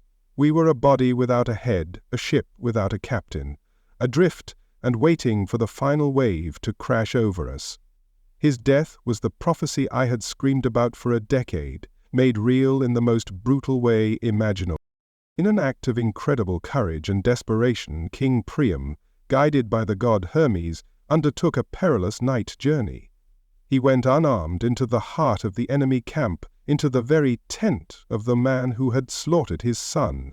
He knelt before Achilles, kissed the terrible man-killing hands, and begged for the return of Hector's body. And there, in that tent, a small miracle occurred. Achilles, looking at the old, grieving king, was reminded of his own aging father. The rage finally broke. The monster wept. He wept for his friend Patroclus, and he wept for this old man whose life he had destroyed. For a brief moment, they were not Trojan and Greek, not king and killer, but two men united in a shared, profound sorrow. Achilles returned the body. He agreed to a truce of 12 days so that Troy could properly mourn its champion. We held the funeral for Hector, the tamer of horses. It was a solemn, heartbreaking affair, the funeral for our city as much as for our prince. We knew as we lit his pyre that we were burning our last hope. The end was no longer a possibility, it was a certainty. The story of Hector is the story of the best of us, swallowed by a war created by the worst of us. His tragedy is the tragedy of Troy. If you have felt the weight of this loss, if you understand that his fall was the moment our world truly ended, then you must ensure this story is not forgotten. Smash that subscribe button now. Do it for the memory of the one true hero of this damnable, pointless war, before the signal dies, and all our heroes and all our sorrows turn to dust. It is the final day. You are listening to the last broadcast from a city that is already a ghost. It just doesn't know it yet. We have journeyed through a decade of folly, from a foolish prince to a pouting demigod to the death of our only hope. And now we arrive at the punchline, the final, divine joke, exquisitely crafted for maximum irony and bloodshed. It began this morning with an impossible silence. For the first time in 10 years there were no sounds from the Greek camp, because the Greek camp was gone. The entire Achaean force, their 1,000 ships, their endless tents had vanished. The beach was empty, littered with the detritus of a decade-long occupation, but devoid of men. A stunned disbelief rippled through the city. Could it be? After all this time, had they finally given up? Had they truly just left? A cautious, fragile joy began to bloom in the starved heart of Troy. It was a beautiful, sun-drenched, murderous morning. And there, on the plain, where the command tents of their kings once stood, they had left something behind. A gift, you might call it, or a monument, or a monstrosity. A horse, a colossal wooden horse, its head towering over the trees, its silent, unblinking eyes staring at our gates. It was a thing of awe and profound strangeness, a silent testament to the decade of madness we had all endured. The gates were thrown open. For the first time in 10 years, the people of Troy streamed out onto the plain, not for battle, but in a state of giddy, disbelieving curiosity. They touched the abandoned siege engines. They walked the hated ground where so many of their sons and brothers had fallen. They were like prisoners tasting freedom for the first time, drunk on the open air and the impossible hope that their suffering was over, and everyone, eventually, gathered at the feet of the horse. The debate began almost immediately. What was it? What did it mean? Thymotes, one of our elders, urged that it be brought inside the city and dedicated on our Acropolis, a grand trophy of our victory. Others, more cautious, warned against it. Burn it, they cried, or heave it into the sea, or at least let's poke it with some very long spears and see what's inside. A very sensible idea, which, of course, was immediately shouted down. And then the horse. Oh, the horse! I screamed, I wept, I pointed. There are men in it, I wailed. I ran to its vast wooden flank and beat upon it with my bare hands, and a hollow, booming echo answered me, a sound full of shields and spears. Did they listen? No! It's a gift, they cried. From whom? A very generous idiot. My own family dragged me away, convinced my madness was a bad omen for their victory party. It was a discordant shriek at a festival of fools. Just as the argument reached its peak, a new spectacle presented itself. Shepherds dragged a man in Greek clothing before our king. His name, he said, was Sinon. He was a cousin of Odysseus, he claimed, left behind to die by the cruel, wily king. He wept. He tore at his clothes. He spun a tale so masterful in its deceit that it should be embroidered in gold and hung in a museum of lies. He was a virtuoso of victimhood. The horse, he explained through his sobs, was a sacred offering to the goddess Athene. The Greeks had built it to appease her wrath for their sacrilege during the war. Why so large? Ah, that was Odysseus's cunning. It was made so big, he claimed, that we Trojans could never bring it inside our city, for if we did, the protection of Athena would pass from the Greeks to us, and we would one day sail to their lands and conquer them. It was a story designed to play on our pride, our piety, and our greed, and it worked beautifully. He played his part to perfection. He swore oaths he knew to be false. He called upon gods he did not worship. He painted a picture of his own suffering so vividly that the Trojans, a people who knew suffering all too well, felt a pang of pity for their sworn enemy. They welcomed the serpent into their midst, charmed by its sorrowful song. Just then, the one man in the city who might have turned the tide made his voice heard. Laocoon, priest of Poseidon, who had been suspicious from the start, rushed down from the citadel. He repeated my warnings, but with the authority of a sane man. I fear the Greeks, he declared, even when they bear gifts. With all his strength he hurled his great spear into the flank of the horse. The wood shuddered, and from within came a groan, the clash of metal on metal, the sound of our doom. But the gods, or at least the ones who hated us, were not about to let a moment of clarity ruin their grand finale. As Laocoon prepared to offer a sacrifice to his god, a horrifying omen appeared.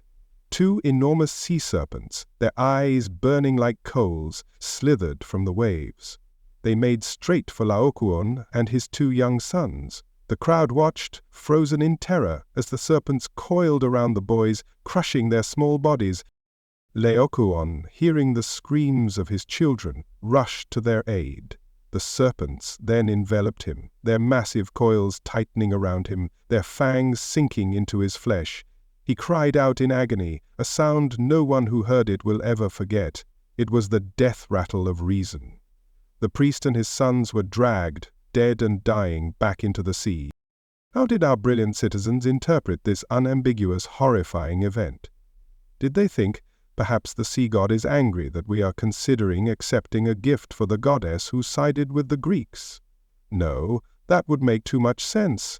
They concluded that Laocoon had been punished by Athena for daring to strike her sacred gift with his spear. It was confirmation. The horse was divine. Sinon was telling the truth. The gods themselves had endorsed their folly with a triple homicide. The debate was over. All caution was thrown to the wind. The city was united in a single manic purpose. The horse must be brought inside. A wave of triumphant religious fervor swept through the crowd. They were not just taking a trophy, they were claiming their destiny, securing the favor of a powerful goddess. They were victors, and this was their spoils. There was only one problem. The horse was too large to fit through the Scaean gate. Did this give them pause? Did they consider for even a moment that perhaps an object that requires you to destroy your own defenses might not be a gift? Of course not. With joyous shouts and festive songs, the Trojans took up ropes and rollers, and then they did the unthinkable. They tore down a section of the Great Wall of Troy. Great Wall, the wall that had been built by gods, the wall that had kept them safe for 10 long years. They broke their own shield to welcome the sword. They decked the horse with garlands and ribbons as if it were a prize bull being led to sacrifice, which, in a way, it was, the sacrifice of a city. All day they heaved and pulled, a great communal effort of self-destruction. The colossal wooden beast rolled slowly, inexorably towards the heart of our city, its wooden wheels groaning under the weight of our doom. I could do nothing but watch, my voice gone, my soul numb. It passed over the threshold, a dark shadow falling over the city. 4 times it halted, 4 times the sound of armor clashed within its belly. But the Trojans, their ears deafened by celebration, heard nothing. They were too busy singing paeans, their voices raised in praise of their own destruction. It was a festival of suicide. They placed the horse on the citadel, the highest point in our city, a monument to their victory and their spectacular stupidity. The sun began to set on the strangest, most triumphant, most terrible day in the history of Troy. The relief of the morning had morphed into a city-wide manic revelry. The war was over. We had won. The wine flowed freely. After years of rationing and fear, the city let go of all restraint. They feasted, they danced, they sang in the streets, they drank toast to their own courage, to the cowardice of the Greeks, and to the magnificent, benevolent horse that stood silent watch over their celebration. It was a city getting drunk at its own wake. No one stood guard on the walls that night. Why would they? The enemy was gone. The watchtowers were empty. The soldiers, for the first time in a decade, were celebrating with their families, their armor cast aside, their spear hands wrapped around wine cups. A deep, drunken, exhausted sleep fell over the city of Troy. The moon rose high in the sky. The celebratory bonfires died down to embers. The only sounds were the snores of sleeping fools and the quiet, patient creak of wood from the belly of the beast. In the silence of the night, a trap door opened. A rope ladder was lowered. The first Greek warrior, and then another, and another, slipped silently to the ground. The end was not coming. It was already here. It had been welcomed with songs and garlands. It had been given the place of honor. And now it was preparing to feast. Do not let this story of tragic, unbelievable naivete be for nothing. Do not let the lesson we paid for with our lives be lost to the ages. Hit that subscribe button. Let our final fatal mistake be a warning. Subscribe now and listen. Can you hear it? The sound of the bolts being drawn on the city gates from the inside. The screams are about to begin. The trap has been sprung. The fools, oh, the magnificent fools, they brought death inside their own walls. But before the feasting and the drunken slumber, before the final bloody act, there was one last chance. One final desperate voice of reason to join my own chorus of ignored truths. It belonged to a man they couldn't dismiss as mad. A priest. His name was Laocoon, and the gods made a truly spectacular example of him. A lesson, you might say, in the fatal consequences of being right at the wrong time. As the city descended into a mania of celebration over the abandoned Greek camp and their bizarre parting gift, a single, sane voice cut through the noise. It was Laocoon, a priest of Poseidon, his face a mask of grim foreboding. He was not a wild-eyed girl tearing at her hair. He was a respected figure, a man of the gods, his authority unquestioned. Or so one would have thought. He saw the wooden beast for what it was, a trick, a lie wrapped in fir planks. He came running from the high citadel, his priestly robes flying behind him, a man possessed not by madness, but by a terrifying clarity. He stood before the cheering crowds, before my father King Priam, and he did not mince his words. "Are you mad, you wretched citizens?" he roared, his voice booming over the plain. "Do you really believe the enemy has sailed away? Do you think any gift from the Greeks is free of deceit?" A chilling silence fell over the crowd. Then he uttered the words that should have been carved over our gates, the phrase that should be the epitaph for our entire civilization. "Taimo Danaus et dona ferentes." I fear the Greeks, even when they bear gifts. It was so simple, so logical. A decade of war, of trickery, of hatred. Was it all to end with a thoughtful, oversized parting gift? The very idea was absurd. For a moment a flicker of doubt entered the eyes of the Trojans. A seed of reason had been planted. To drive his point home, Laocoon took a spear from a nearby soldier and, with all the might of his righteous fury, hurled it into the curved belly of the horse. The great spear quivered, stuck fast in the wood, and from deep within the hollow cavity came a sound, a low, mournful groan, a shuddering clash of metal. It was the sound of shields and swords, the muffled sound of men thrown against their confines. It was the sound of our doom, trying to whisper its name. The crowd gasped. The sound was undeniable. A few looked at the horse with newfound suspicion. Others looked at me, perhaps remembering my own frantic warnings. The festive mood faltered. The joyous procession came to a halt. This was the moment, the pivot point, the instant where a different future was almost possible. Had they listened, had they taken axes to the wood then and there, this would be a very different broadcast. But the gods, particularly the ones with a vested interest in our annihilation, would not allow it. As Laocoon stood there, his point made, his spear still vibrating in the flank of the beast, he turned to the sea to prepare a sacrifice. He was going to offer a bull to his patron, Poseidon, perhaps to thank him for the clarity of vision, or to ask for a further sign. The sign came, but it was not the one he was hoping for. Oh, it was a sign from a sea god, all right, just not a helpful one. From the calm, sunlit sea, two enormous serpents appeared, swimming towards the shore. This was no natural phenomenon. Their heads were held high above the waves, their blood-red crests like grotesque rounds. Their eyes burned with a cold, ancient fire.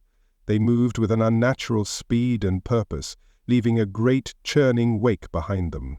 A collective cry of terror rose from the Trojans gathered on the beach. All thoughts of the horse were forgotten, replaced by primal, reptilian fear. The serpents did not hesitate. They slithered onto the beach, their vast spotted bodies moving with a horrifying grace over the sand. They ignored the crowd, their gaze fixed on one target and one target only, Laocoon and his two young sons, who stood beside him at the altar. They made a direct, unwavering line for the priest who had dared to speak the truth. The beasts reached the boys first. In a flash of brutal efficiency, one serpent seized one boy, the other took his brother. They wrapped their muscular coils around the small, soft bodies. tightening, crushing. The children screamed, their shrill cries of pain and terror cutting through the air, a sound more terrible than any battle cry. They were helpless, caught in the grip of a divine, scaly wrath. Laocoon, hearing his son's death cries, did what any father would do. He forgot his priesthood, he forgot the omens, he forgot everything but the need to save his children. He grabbed a sword and rushed towards the serpents, a desperate, hopeless act of paternal love. He was no warrior, but he was a father, and he would die for his sons. And die he did. The serpents, having dispatched the boys, turned their attention to him. They seized him, their vast coils enveloping him, pinning his arms to his sides. He struggled, he fought, but it was like a man fighting an earthquake. They bit into him, their fangs dripping with a venom that was both poison and divine punishment. His screams of agony were a horrifying counterpoint to the death screams of his children. Poor Laocoon, he saw the truth, just like me, and then 2 giant snakes came out of the sea and ate him. Very persuasive. For the wrong message, of course. The crowd watched, paralyzed with horror, as the priest and his sons were crushed and devoured. It was a spectacle of unparalleled brutality, a divine message delivered with a horrifying, unforgettable flourish. When it was over, when the last agonized cry had faded, the serpents slithered away as purposefully as they had arrived. They made their way up to the high citadel and disappeared, coiling themselves at the feet of the great statue of Athene, the very goddess to whom the horse was supposedly a gift. The message, to anyone with a functioning brain, should have been clear. The priest who struck the horse was killed by sea monsters who then sought sanctuary with Athena. The conclusion? The gods who favor the Greeks are angry at any who would harm their sacred offering. This is how my people interpreted it. This is the conclusion they drew from the public, gruesome murder of a priest and his 2 innocent children. The gods, they decided, had confirmed that the horse was sacred. Any lingering doubt was extinguished, drowned in the blood of Laocoon and his sons. His death was not seen as a warning, but as a validation. The path was now clear. The voices of reason had been silenced, mine by accusations of madness, and his by a divinely ordained serpentine execution. The Trojans rushed back to the horse, their fervor renewed, now tinged with a holy terror. They saw it as their sacred duty to bring the horse inside, to appease the clearly very sensitive goddess Athena. They cheered as they resumed their work, their songs now hymns to the very instrument of their destruction. The blood on the sand was already being washed away by the tide, and the lesson it was meant to teach was buried with it. The gods who hated us, be it Poseidon angry about the old slight, or Athena angry about the beauty contest, had played their masterstroke. They hadn't just removed an obstacle, they had turned his death into the catalyst for our final, fatal mistake. It was a piece of divine stagecraft, so cruel and so effective it almost begged belief. No one else dared to speak against the horse. Who would? Who would risk being the next meal for a pair of divinely dispatched sea monsters?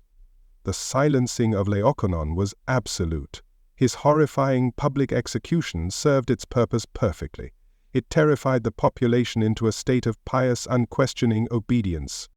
And so they brought the horse into the city, breaking down their own walls to do so. They were not just ignorant, they were now willfully, fearfully ignorant. They had seen what happens to those who question the gifts of the Greeks. It was a lesson they learned all too well, and it was the last lesson many of them would ever learn. The memory of his screams, the image of his body crushed in those scaly coils, would haunt the survivors of this night for the rest of their short lives. It was the moment reason died in Troy, strangled to death on a sun-drenched beach. And now the consequences of that misinterpretation are playing out in fire and death all around me. The men from the horse have opened the gates. The full Greek army is inside the walls. The lesson of Laocoon was simple. Do not listen to the truth-tellers, for they will be punished. My people learned it well, and they are paying the price for it with their lives.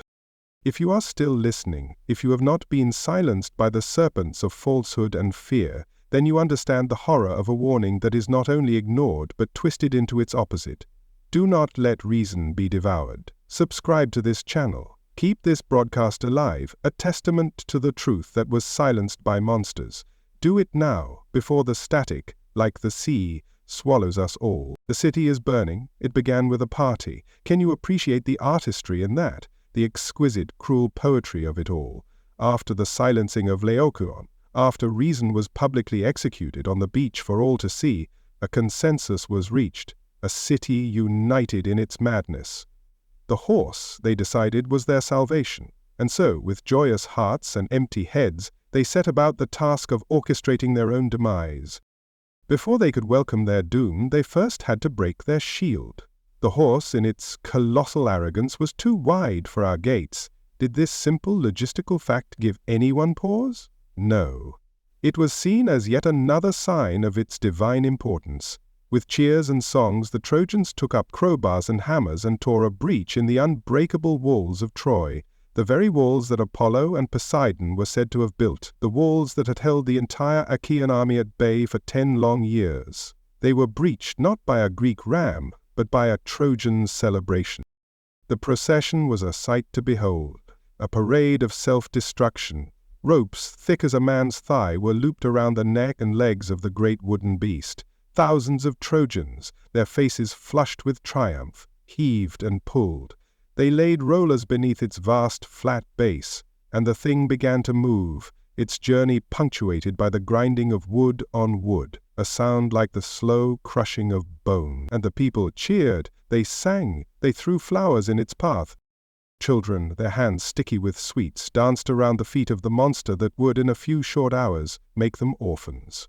Women who had spent a decade weaving funeral shrouds now wove garlands to drape upon its flanks. They saw it as a symbol of their endurance, a trophy of their victory. They could not see that they were the sacrifice, and this was their altar, being rolled into place. 4 times the procession halted on its way to the citadel. 4 times the sound of armor, the muffled clash of bronze shields and helmets, echoed from within its hollow gut. And 4 times, the Trojans, their hearing selective, their minds clouded by a desperate need to believe, dismissed it as the creaking of the wood or a favorable sign from the gods. They heard only what they wanted to hear, the sweet, false song of peace. They placed it in the heart of the city, on the sacred ground of the Acropolis. It stood there, a dark and silent god, casting its long shadow over the temples of the very deities who had abandoned us. It was a monument to hubris, a towering testament to the fact that no enemy is more dangerous than the one you invite inside. As the sun began to set, its last rays glinting off the horse's unblinking painted eyes, the city prepared to celebrate. We ate, we drank, we sang. The war is over, we cheered. We had no idea we were celebrating our own funeral pyre. The Greeks certainly have a flair for dramatic irony. The storerooms, so carefully guarded for a decade, were thrown open. The last of the grain was milled into flour, the last of the livestock slaughtered for the feast. The wine, rationed by the drop for years, now flowed in rivers through the streets. The city, starved for joy, gorged itself. It was a hysterical, frantic kind of celebration, a city-wide outpouring of a decade's worth of grief, fear, and misery, transmuted into a single night of manic revelry. They were not just celebrating a victory, they were trying to erase the trauma of the war with wine and song, a futile, tragic endeavor. The soldiers, who had not known a moment's peace, threw their helmets to the ground and embraced their wives and children. Their hands, so long accustomed to the grip of a spear, now held wine cups. They told stories of their valor, laughing at the memory of the cowardly Greeks who had finally fled before their might. They were heroes for one last night. The women danced, their feet light, their hearts lighter. They believed their sons would now grow up to be farmers and merchants, not just more fodder for the battlefield. They looked at their husbands, their faces illuminated by the flickering torchlight, and saw a future again. A fragile, beautiful illusion painted on the canvas of a single night. And I watched, From the window of my prison, for that is what my home had become, I watched the city dance itself to death. Every cheer was a nail in our coffin, every song was a verse in our funeral dirge. I was the only sober person at an asylum's victory party, and my clarity was its own special kind of torture. Even the old men, who should have known better, were swept up in the delirium. They sat on the temple steps, their wine cups trembling in their palsied hands, and wept tears of joy, thanking the gods for allowing them to see the end of the war. The gods, no doubt, were enjoying the show. The children, many of whom had never known a world without the Greek camp on the horizon, were ecstatic. They chased each other through the feasting crowds, their mouths smeared with honeycakes. They pointed in wonder at the great horse, the magical toy the gods had left for them. They did not know it was a cradle for their killers. If this grand, fatal party, this spectacular festival of self-deception fills you with a sense of tragic awe, then you understand the core of our story. Support this broadcast. Do not let our final joyous moments be forgotten. Subscribe now and bear witness to the end. As the night wore on, the celebration grew wilder, more desperate. The line between joy and hysteria blurred. The songs became slurred, the dancing more frenzied. It was the frantic energy of a fire burning through its fuel too quickly, destined to collapse into embers. And collapse it did. One by one, then in droves, the people of Troy, sated with food and drunk on wine and hope, succumbed to a deep collective slumber. They fell asleep in their homes, in the streets, on the steps of the temples. The sentries who should have been on the walls were snoring in the guardhouses. The city was defenseless. A lamb fast asleep with a wolf in its belly. The moon, a silent, silver witness, climbed high into the sky. It illuminated a city that looked peaceful, triumphant. The bonfires died down, their smoke coiling into the still night air. A profound silence fell, broken only by a drunkard's snore or the whimper of a dreaming dog. The great horse stood dark and patient, waiting. And from the sea, the Greek fleet, which had only sailed as far as the nearby island of Tenedos, turned its prows back towards our shore. The traitor Sinon, his work complete, lit a beacon from the tomb of Achilles, a signal to the returning army that the trap had been sprung successfully. Inside the horse, the chosen warriors, led by Odysseus, had been waiting for hours. They had heard the cheers, the songs, the drunken boasts. They had listened as the city celebrated its own doom. They waited until the silence was absolute, until they were certain the entire city was unconscious. Then a bolt was drawn, a sound that on any other night would have been lost in the ambient noise of the city. But in that profound silence, it was as loud as a thunderclap. A square of wood on the horse's belly opened, a dark mouth in the side of the beast, a rope ladder uncoiled, slithering down to the ground. The first Greek soldier emerged, a shadow detaching itself from a larger shadow, then another, and another, Odysseus, Menelaus, Neoptolemus, the brutal son of Achilles. They slipped to the ground, phantoms in the moonlight, their swords drawn, their hearts filled with 10 years of hate. They did not rush to the attack. Their first task was to open the gates. They crept through the sleeping streets, silent, deadly wraiths. They killed the few drunken sentries they found, their knives making a soft, wet sound in the night. They reached the great Scaean gate, the very one that had been partially dismantled to let their horse in. The locks were heavy, but they were skilled men. With muffled grunts and the scrape of metal on metal, they threw the great bars back. The gates of Troy swung inward, opening onto the dark plain.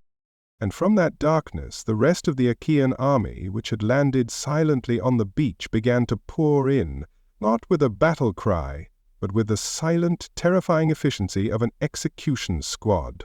The fury had arrived to claim the feast. The last night of Troy was over. The last morning had begun, and it would dawn in blood and fire. Every great tragedy needs a great villain. Not a monster like Achilles, driven by a recognizable, if terrifying, grief. No, this tragedy, Our tragedy required a different kind of monster, a quiet one, a man whose only weapon was his tongue, whose only armor was a cloak of lies. He was the key that unlocked our doom. His name was Sinon, and he was, I must admit, a consummate artist.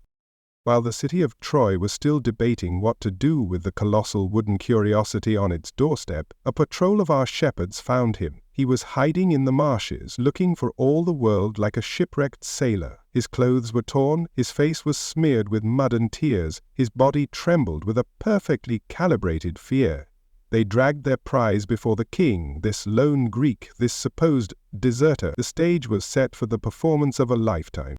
"For that Sinon," he cried, he swore, he spun a tale so pathetic you almost believed him. He fell to his knees before my father Priam and begged for his life. He claimed he was a relative of a Greek hero named Palamedes, a man Odysseus had always hated. Because of this family connection, he said, the wily king of Ithaca had made his life a misery, constantly seeking his death.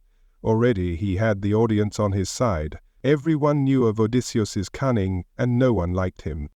He then painted a picture of his ultimate betrayal by his own countrymen. The Greeks, he wailed, had wanted to sail for home for some time, but were held back by terrible weather. When they consulted the oracles, they were told they had to perform a human sacrifice to appease the gods, just as they had done to get favorable winds to come to Troy in the first place. A Greek life was owed, and thanks to the machinations of Odysseus, the lot had fallen to him, to Sinon. He described in vivid detail how he had been bound, how the sacred barley had been sprinkled on his head, how the sacrificial knife was being sharpened. But at the last moment, he claimed, he managed to break his bonds and flee, hiding in the swampy reeds all night, while his countrymen, he presumed, had finally sailed for home. He was a man with no country, no future, hunted by his own people. He wept, and Troy, in its infinite, bleeding-heart stupidity, wept with him. Having established his credentials as a victim, he then moved to the second act of his play, the explanation of the horse. Priam, now thoroughly sympathetic, asked him about the great wooden beast. Sinon, with a shudder of what appeared to be religious terror, raised his hands to the sky and swore he was now free from all allegiance to Greece, and could reveal their secrets without perfidy. It was a masterful touch, making his treason seem like an act of piety. The horse, he explained, was a sacred offering to the goddess Athene. The Greeks had deeply offended her when Odysseus and Diomedes had stolen her sacred statue, the Palladium, from our citadel. This horse was their penance, an attempt to win back her favor for their voyage home. He said it with such conviction, such feigned reverence, that the Trojans nodded along, their chests puffing out with pride at the thought of the Greeks cowering before an angry goddess. But Priam, showing a rare flash of insight, asked the crucial question, why was it so enormous? Ah, this was the masterstroke of the lie. Sinon's eyes widened, as if sharing a terrible and profound secret. The seer Calchas, he said, had instructed them to build it so large that it could never be dragged through the gates of Troy. For the prophecy stated that if the Trojans were to ever take the horse into their city and place it on their Acropolis, the favor of Athena would be theirs forever. He told them that if the horse was brought inside our walls, we Trojans would become invincible. We would one day lead an army across the Aegean and lay waste to the cities of Greece, to Mycenae and to Sparta itself. But if we were to harm the gift, then Athena's full and terrible wrath would fall upon Troy. He didn't just give us a reason to accept the horse, he gave us a reason to want it, to covet it, to see it as the key to our future glory. It was a lie, perfectly tailored to its audience. It played on our piety, our pride, and our desperation for a sign that our 10 years of suffering had earned us a divine reward. He offered them a future where they were not just survivors, but conquerors. It was an irresistible narrative. As he spoke, I screamed.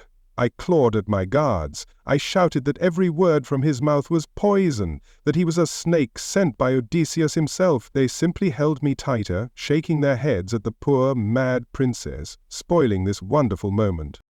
And just as he finished his performance, just as the lie hung shimmering and beautiful in the air, the gods provided the exclamation point. Laocoon, the priest who had dared to strike the horse, was devoured, along with his innocent sons, by two monstrous sea serpents. The timing was impeccable, the effect was immediate and absolute. It was proof, divine proof. Sinon was telling the truth. The gods themselves had punished the man who desecrated their offering. Sinon's act was complete. He had not only sold the lie, but had seen it supernaturally endorsed. He was no longer a prisoner, a deserter. He was a prophet, a man touched by the gods, a hero who had revealed the path to Troy's salvation. He was welcomed into the city not just with pity, but with reverence. While the rest of the city engaged in its frantic final celebration, Sinon played his part. He ate with our leaders, he drank our wine, he nodded sagely as our generals drunkenly planned their future conquest of Greece. He was the quiet, unassuming guest of honor at our city-wide funeral party. He was a shadow in our midst, his heart a cold, hard stone of purpose, while all around him Trojan hearts were warm with wine and foolish joy. He watched as we broke our own walls. He watched as we dragged the engine of our destruction to the foot of our citadel. He watched as we descended into a collective drunken stupor. He was patient, he was sober, and he was waiting for the silence, waiting for the moon to climb to its zenith. When the last drunken song had faded, when the last bonfire had died to embers, when the entire city lay in a helpless, trusting sleep, Sinon began his final act. He crept through the darkened, silent streets, a ghost moving through a city of the soon-to-be dead. His destination was the great wooden horse, the supposed sacred offering he had so convincingly sold to a city of fools. He reached its vast, silent flank and gave a soft, prearranged signal. There was no grand speech, no moment of villainous monologue, just the quiet, efficient work of a saboteur. He found the hidden latch, the secret mechanism, and with a soft click, the belly of the beast was opened. He released the warriors trapped inside, the elite killers of the Greek army. He released the plague. But his work was not yet done. Releasing the warriors inside the city was only the first part of the plan. The main Greek army, the thousands of soldiers who had been waiting on their ships just beyond the horizon, needed the signal to return and enter the city. Sinon was the one to give it. He made his way to the tomb of Achilles, a prominent landmark on the plain outside the city. There he lit a great beacon, a blazing torch held high against the darkness. It was the signal the fleet, hidden behind the island of Tenedos, was waiting for.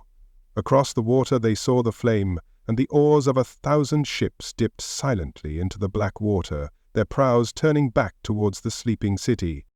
Then he opened the gates, and all Hades broke loose. Quite literally, he and the men from the horse overpowered the few drunken guards at the main gates and swung them wide open, welcoming the silent, waiting tide of the Greek army. The path was clear, the city was open, the slaughter could begin. That's Sinon. His performance was flawless, his betrayal absolute. He was the perfect weapon, a lie shaped like a man, deployed to bypass the strongest walls and the most hardened warriors. He defeated Troy, not with a sword, but with a well-told story and a bucket of crocodile tears. His name will be remembered, but not with the glory of Hector or the terrifying might of Achilles. He will be remembered as a byword for treachery, a testament to the power of deceit. He was the architect of our end, the man who held the door open for our murderers. And now, all around me, the fruits of his labor are being harvested. The screams you hear are the sound of his success. The flames you see are the light of his victory. He did not just trick us. He made us willing accomplices in our own destruction. If you are enjoying this masterclass in deceit, this anatomy of a perfect betrayal, then you appreciate the finer, darker arts of warfare.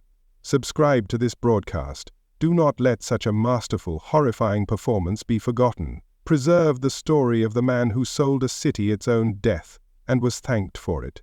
Subscribe now before the liars win and the truth is silenced for good. The static is almost deafening, a roar of electronic snow mixed with the unmistakable sounds of a city being torn apart.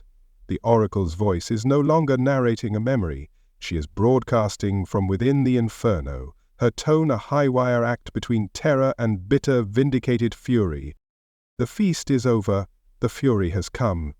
The silence of the night was shattered, not by a trumpet call or a declaration of war, but by the scream of a single woman, waking to find a Greek sword at her throat. That scream was the first note in the symphony of our destruction, and now the whole city is its choir. The men from the horse, joined by the thousands who poured through the gates opened by the traitor Sinon, are a tide of death washing through our sleeping streets. It began with a quiet, methodical butchery. The Greeks did not announce their presence. They moved like wolves among sleeping sheep. They slipped into the homes of our generals, our captains, our leaders, and cut their throats as they lay slumbering in beds still warm from the embrace of their wives. They silenced the leadership before the city even knew it was under attack. The Trojan war machine was decapitated before it could even wake up. Then came the fire. They did not just come to kill, they came to erase. Torches were thrown into homes, onto thatched roofs, into storehouses full of oil and grain. The fires started as small, hungry things, then leaped from building to building, fanned by a wind that seemed to whisper the names of Hera and Atheno. The city that had stood for 1,000 years was becoming its own funeral pyre. The Trojans awoke to a nightmare. They stumbled from their homes, their minds still thick with wine and sleep, into a world of flame and shadow and screaming. They were unarmed, unarmored, confused. The Greeks, by contrast, were sober, fully armed, and filled with 10 years of pent-up hatred. It was not a battle. It was a slaughter. Our soldiers, the heroes of yesterday's celebration, tried to fight back. They grabbed kitchen knives and fireplace pokers. They fought with the desperate courage of cornered animals. They died in the doorways of their own homes, trying to buy another few seconds of life for the families cowering behind them. Their blood mixed with the spilled wine from the feast, turning the cobblestones black and sticky. It's a bloodbath. They're everywhere, killing, burning, screaming. Our glorious city a funeral pyre. And I'm still just yelling, "I told you so!" to a wall. The irony is, the wall is on fire. It's hard to be smug when you're choking on the ashes of your own vindicated prophecies. But I find a way. The palace, the great home of my father Priam, became a fortress, and then a tomb. The last of the royal guards made their stand at the great bronze gates, but they were overwhelmed. The Greeks, led by the monstrous Neoptolemus, the son of Achilles, brought a battering ram against the doors. The palace that had hosted kings and gods was breached with brutal, percussive violence. Neoptolemus was a horror. He was his father's rage without any of his father's fleeting moments of humanity. He stormed through the palace, his sword a blur of death, killing everything in his path. He was not a soldier, he was a butcher, and the royal family was his chosen livestock. He was a bitter sequel, even more bloody than the original.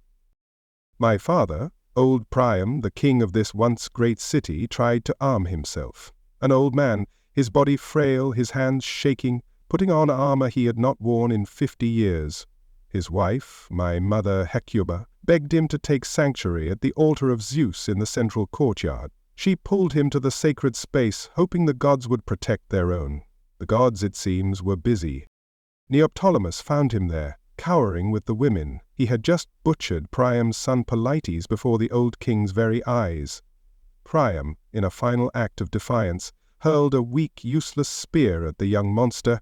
Neoptolemus sneered, dragged my father by his white hair through his own son's blood, and plunged his sword deep into his side. The king of Troy died at the feet of the statue of Zeus, the altar of his household god desecrated with his own royal blood. And the women? The women of Troy, the queens and princesses, the wives and daughters. Our fate was in some ways worse than death.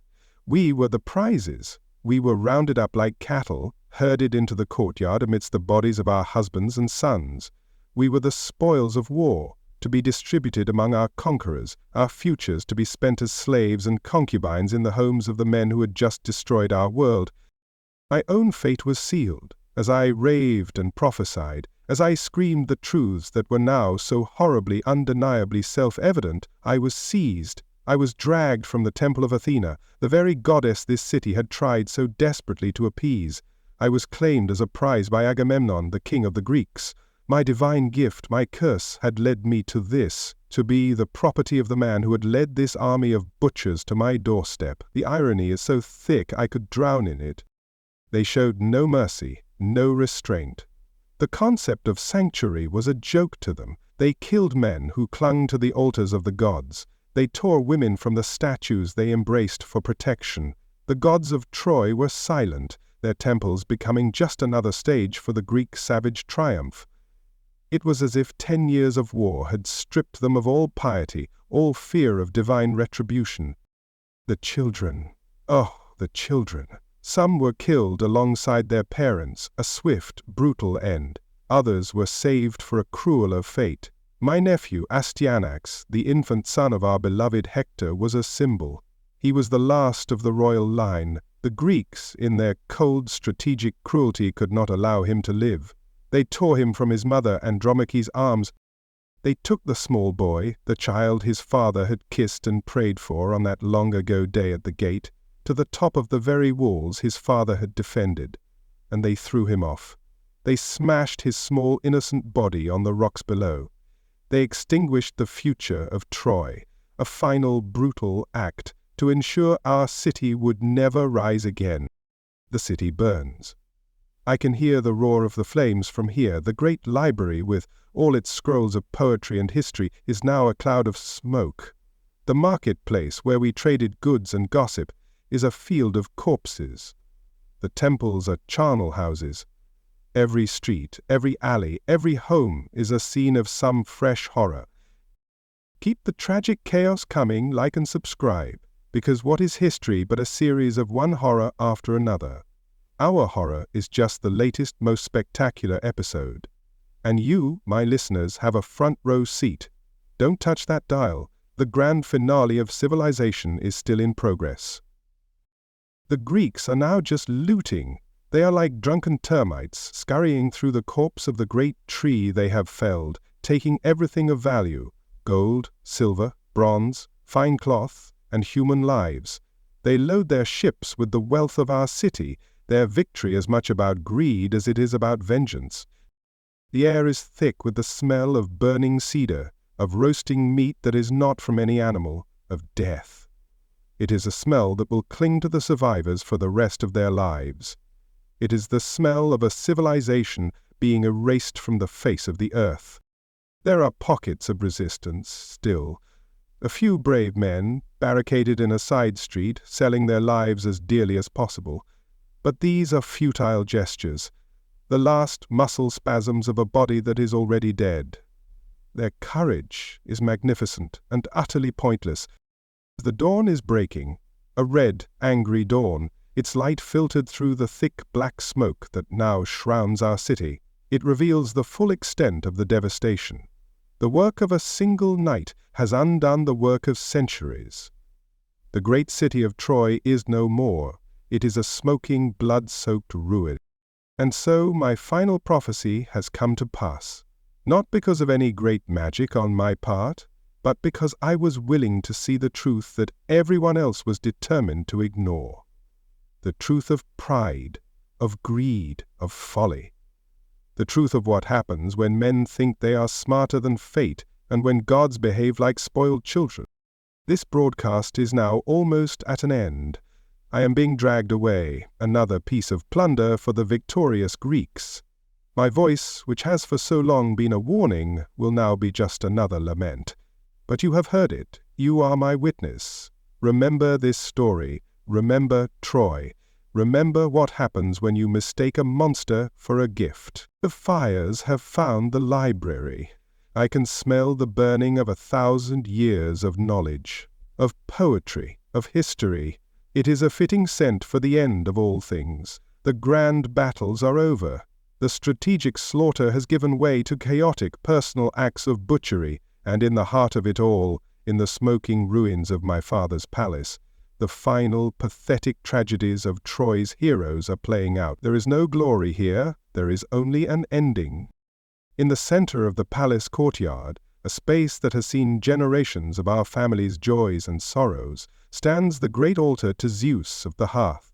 It is supposed to be a place of ultimate sanctuary, a place where the king and his god are in communion. It is here that my mother, Hecuba, dragged my father Priam, hoping that the sacred stones would protect him from the bronze storm. Hope, you see, is the last thing to die, and it dies horribly. My father was a ghost, a frail old man in ill-fitting armor, his sword arm trembling, not with fury, but with age. He was a king of a city of corpses, a ruler of ash and embers. He knew there was no escape, but the pride of a king is a stubborn thing. He meant to die on his feet. My mother, ever the pragmatist, knew that his only chance was to appeal to the piety of the gods, a piety the Greeks had long since abandoned. Into this tableau of desperation strode the son of Achilles, Neoptolemus. If Achilles was a lion, his son is a jackal, all slavering jaws and dead eyes. He moved with a horrifying purpose, his armor splattered with the blood of my kin. He was a walking desecration, and he had come for the king. Before he could reach my father, my brother Polites, wounded and fleeing the carnage, stumbled into the courtyard. He saw his parents at the altar and ran towards them, seeking a final moment of sanctuary. Neoptolemus was right behind him. He caught my brother just as he reached the altar's steps, and with a triumphant grunt, ran him through. Polites collapsed and died in a pool of his own blood, directly at my father's feet. Seeing his son butchered before his eyes broke something in Priam. The fear, the frailty, it all vanished, replaced by the pure, impotent rage of a grieving father. He gathered the last of his strength and hurled his spear at the monster. It was a pathetic effort, rattling harmlessly off the thick bronze of Neoptolemus's shield. It was the last act of defiance of the Trojan king. Neoptolemus laughed. He seized my father by his thin white hair, this old man, this king, this father who had just watched his son die, and he dragged him. He dragged him through the slick, warm blood of Polites, his own child, right up to the sacred altar itself. My father did not scream. He only cursed the boy, reminding him of his own far nobler father, Achilles, who had at least shown him the mercy of returning Hector's body. The son of Achilles was unmoved by the comparison. "Then you can carry a message to my father in the underworld," he sneered, and with that he twisted his hand in my father's hair, forcing his head back, and plunged his sword to the hilt into the old man's side. He left the blade there. My father, slain at the altar, the king of Troy, murdered in the heart of his home, upon the sacred stones of his household god. The ultimate sacrilege, the final punctuation mark on our city's doom. My mother could only watch, her wails of grief lost in the roar of the inferno. She, the queen of this great nation, would be herded with the rest of us, her future a long, slow descent into the misery of servitude, the matriarch of a dead city. And I? My own story reaches its pathetic conclusion. In the chaos I had fled to the temple of Athena, clinging to the feet of her great statue, the same goddess whose gift had destroyed us. I was a priestess, a princess in a sacred space. None of it mattered. The lesser Ajax, a brutish thug from Locris, found me there. He did not care for the gods, nor for the sanctity of the temple. He dragged me from the statue by my hair, my robes tearing, my body scraping against the cold marble floor. My capture was not an act of war, it was a violation, a defilement of a holy place that was so profound, I am told even the wooden statue of the goddess turned its eyes to the heavens in horror. A little late for divine intervention, I must say. From there I became property, a line item in the spoils of war, and in the grand, cruel lottery of conquest, I was awarded to the King of Kings himself, Agamemnon, the leader of this entire expedition, the man whose arrogance had prolonged the war, whose greed had fueled it. I, the prophetess who saw his ships coming 10 years ago, am now to be his concubine, his trophy. He came to see his prize. He stood before me, this great victorious king, his face flushed with triumph and wine. He looked at me and saw a mad, beautiful princess, a symbol of his absolute victory. But when I looked at him, my curse, my gift, showed me something else entirely. It showed me his future. And for the first time in a long time, I smiled. "Hail, King," I said, my voice hoarse from screaming. He smirked, pleased with my apparent submission. "You have won a great victory today. You have conquered Troy. But your own homecoming will be a far more interesting affair." His smirk wavered. "I see a palace, my lord," I continued, the visions flooding my mind, clear and sharp as glass. "Your palace. In Mycenae, I see a red carpet rolled out for the returning hero. But the carpet is the color of blood. I see a wife waiting for you, your queen, Clytemnestra, but her eyes hold no love, only a cold, hard patience, the patience of a spider." His men shifted uncomfortably. Agamemnon's face hardened. "Be silent, girl. Your city has made you mad." "Mad?" I laughed, a broken, rattling sound. "Oh, you will learn about madness. I see a hot bath, prepared for a weary warrior. I see steam and scented oils, and then I see a net, a heavy, woven net thrown over you, tangling your limbs. I see you helpless, a great lion caught in a hunter's snare. And then I see an axe. My father slain at the altar, my brothers gone, and I dragged away by a conquering hero. At least I can tell him his death is coming soon. He won't believe me, of course. No one ever does. My curse is nothing if not consistent." He turned away in disgust, ordering his guards to take me to the ships. He dismissed my words as the ravings of a traumatized captive. He will remember them, I think, as he lies bleeding in his own bathtub. The threads of fate are not severed with the fall of a city. They are merely rewoven. The tragedy of the house of Atreus, Agamemnon's house, is just beginning. His victory here is the seed of his own destruction. And I, Cassandra, daughter of the murdered King Priam, will be there to see it. It is a small, bitter comfort. This broadcast is at its end. The Greeks are dragging me away now, towards their black ships. My voice, which has chronicled the fall of Troy, will fall silent. The signal is fading, but you have listened. You have borne witness to the folly, the betrayal, and the end. If you're still processing this inevitable tragedy, this cycle of violence that will now follow the victors home, then my work has not been entirely in vain. Be sure to subscribe. Let this final broadcast not be a scream into the void, but a permanent record, a warning for the future. Remember us, remember Troy, remember that every victory is just the beginning of another sad story. Subscribe before the static takes me for good. The sound of roaring fire and overwhelming static intensifies. Through the noise, a voice, weary, ragged, but sharp with a chilling, final clarity, cuts through for one last time. The signal is failing. The air is thick with ash and ghosts. From my vantage point, being dragged toward the Greek ships, I can see the whole of my life's work turning into a monument of smoke. The great walls have fallen, the heroes are dead, and the grand experiment of Troy is over. This broadcast, my final, futile attempt to scream reason into the void, is now just an echo from inside a tomb. It was a decade-long lesson in the breathtaking stupidity of men and the casual cruelty of the gods. 10 years of bloodshed, all because a shepherd prince thought with his loins instead of his head, and 3 goddesses couldn't handle a bit of constructive criticism.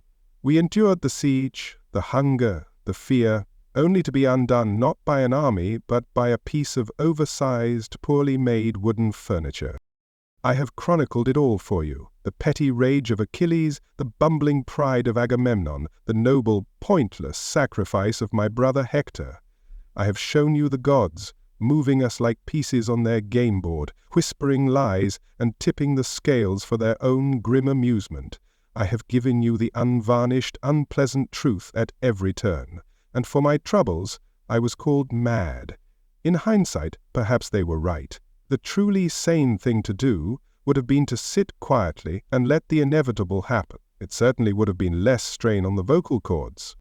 And now the victors celebrate amongst the corpses, believing they have won. They have not. They have simply punched their ticket for the next leg of the tragedy. I have seen their futures. I have seen the storms that will scatter their fleet, the betrayals that await them in their own homes, the bloody baths and vengeful children who will continue this cycle of sorrow. Agamemnon, my new master, will be the first to learn that lesson. His victory here is a death sentence, gift-wrapped. And so, as the flames consume the very stones of Troy and the last screams fade into the night, this has been Cassandra, daughter of Priam, your humble and perpetually frustrated broadcaster from the burning heart of a lost empire. We saw the betrayals, we spoke the prophecies, and we witnessed the fall of Troy, every agonizing, obvious second of it.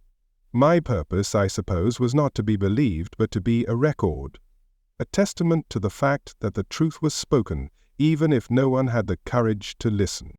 If this desperate, darkly humorous transmission from the very abyss of ignored warnings has given you a moment of grim amusement or a profound appreciation for listening to rational voices, then my purpose is served. This entire catastrophe, from the golden apple to the wooden horse, could have been avoided with just a flicker of common sense. Let our smoking ruins be a lesson for your own age. Keep listening, keep questioning, and for the sake of the gods, if any are left with any sense of decency, keep that subscribe button pressed. Do it so that this voice, this final warning from a dead city, does not fade completely. Let it be an echo, because even when cities fall, the truth, however inconvenient, still struggles to be heard. Your subscription is your promise that you are listening. Until the next broadcast. From Hades, perhaps. Farewell. Our sharp guttural scream is cut short by a final, deafening burst of static, followed by the roar of consuming flames, which then fades into absolute profound silence.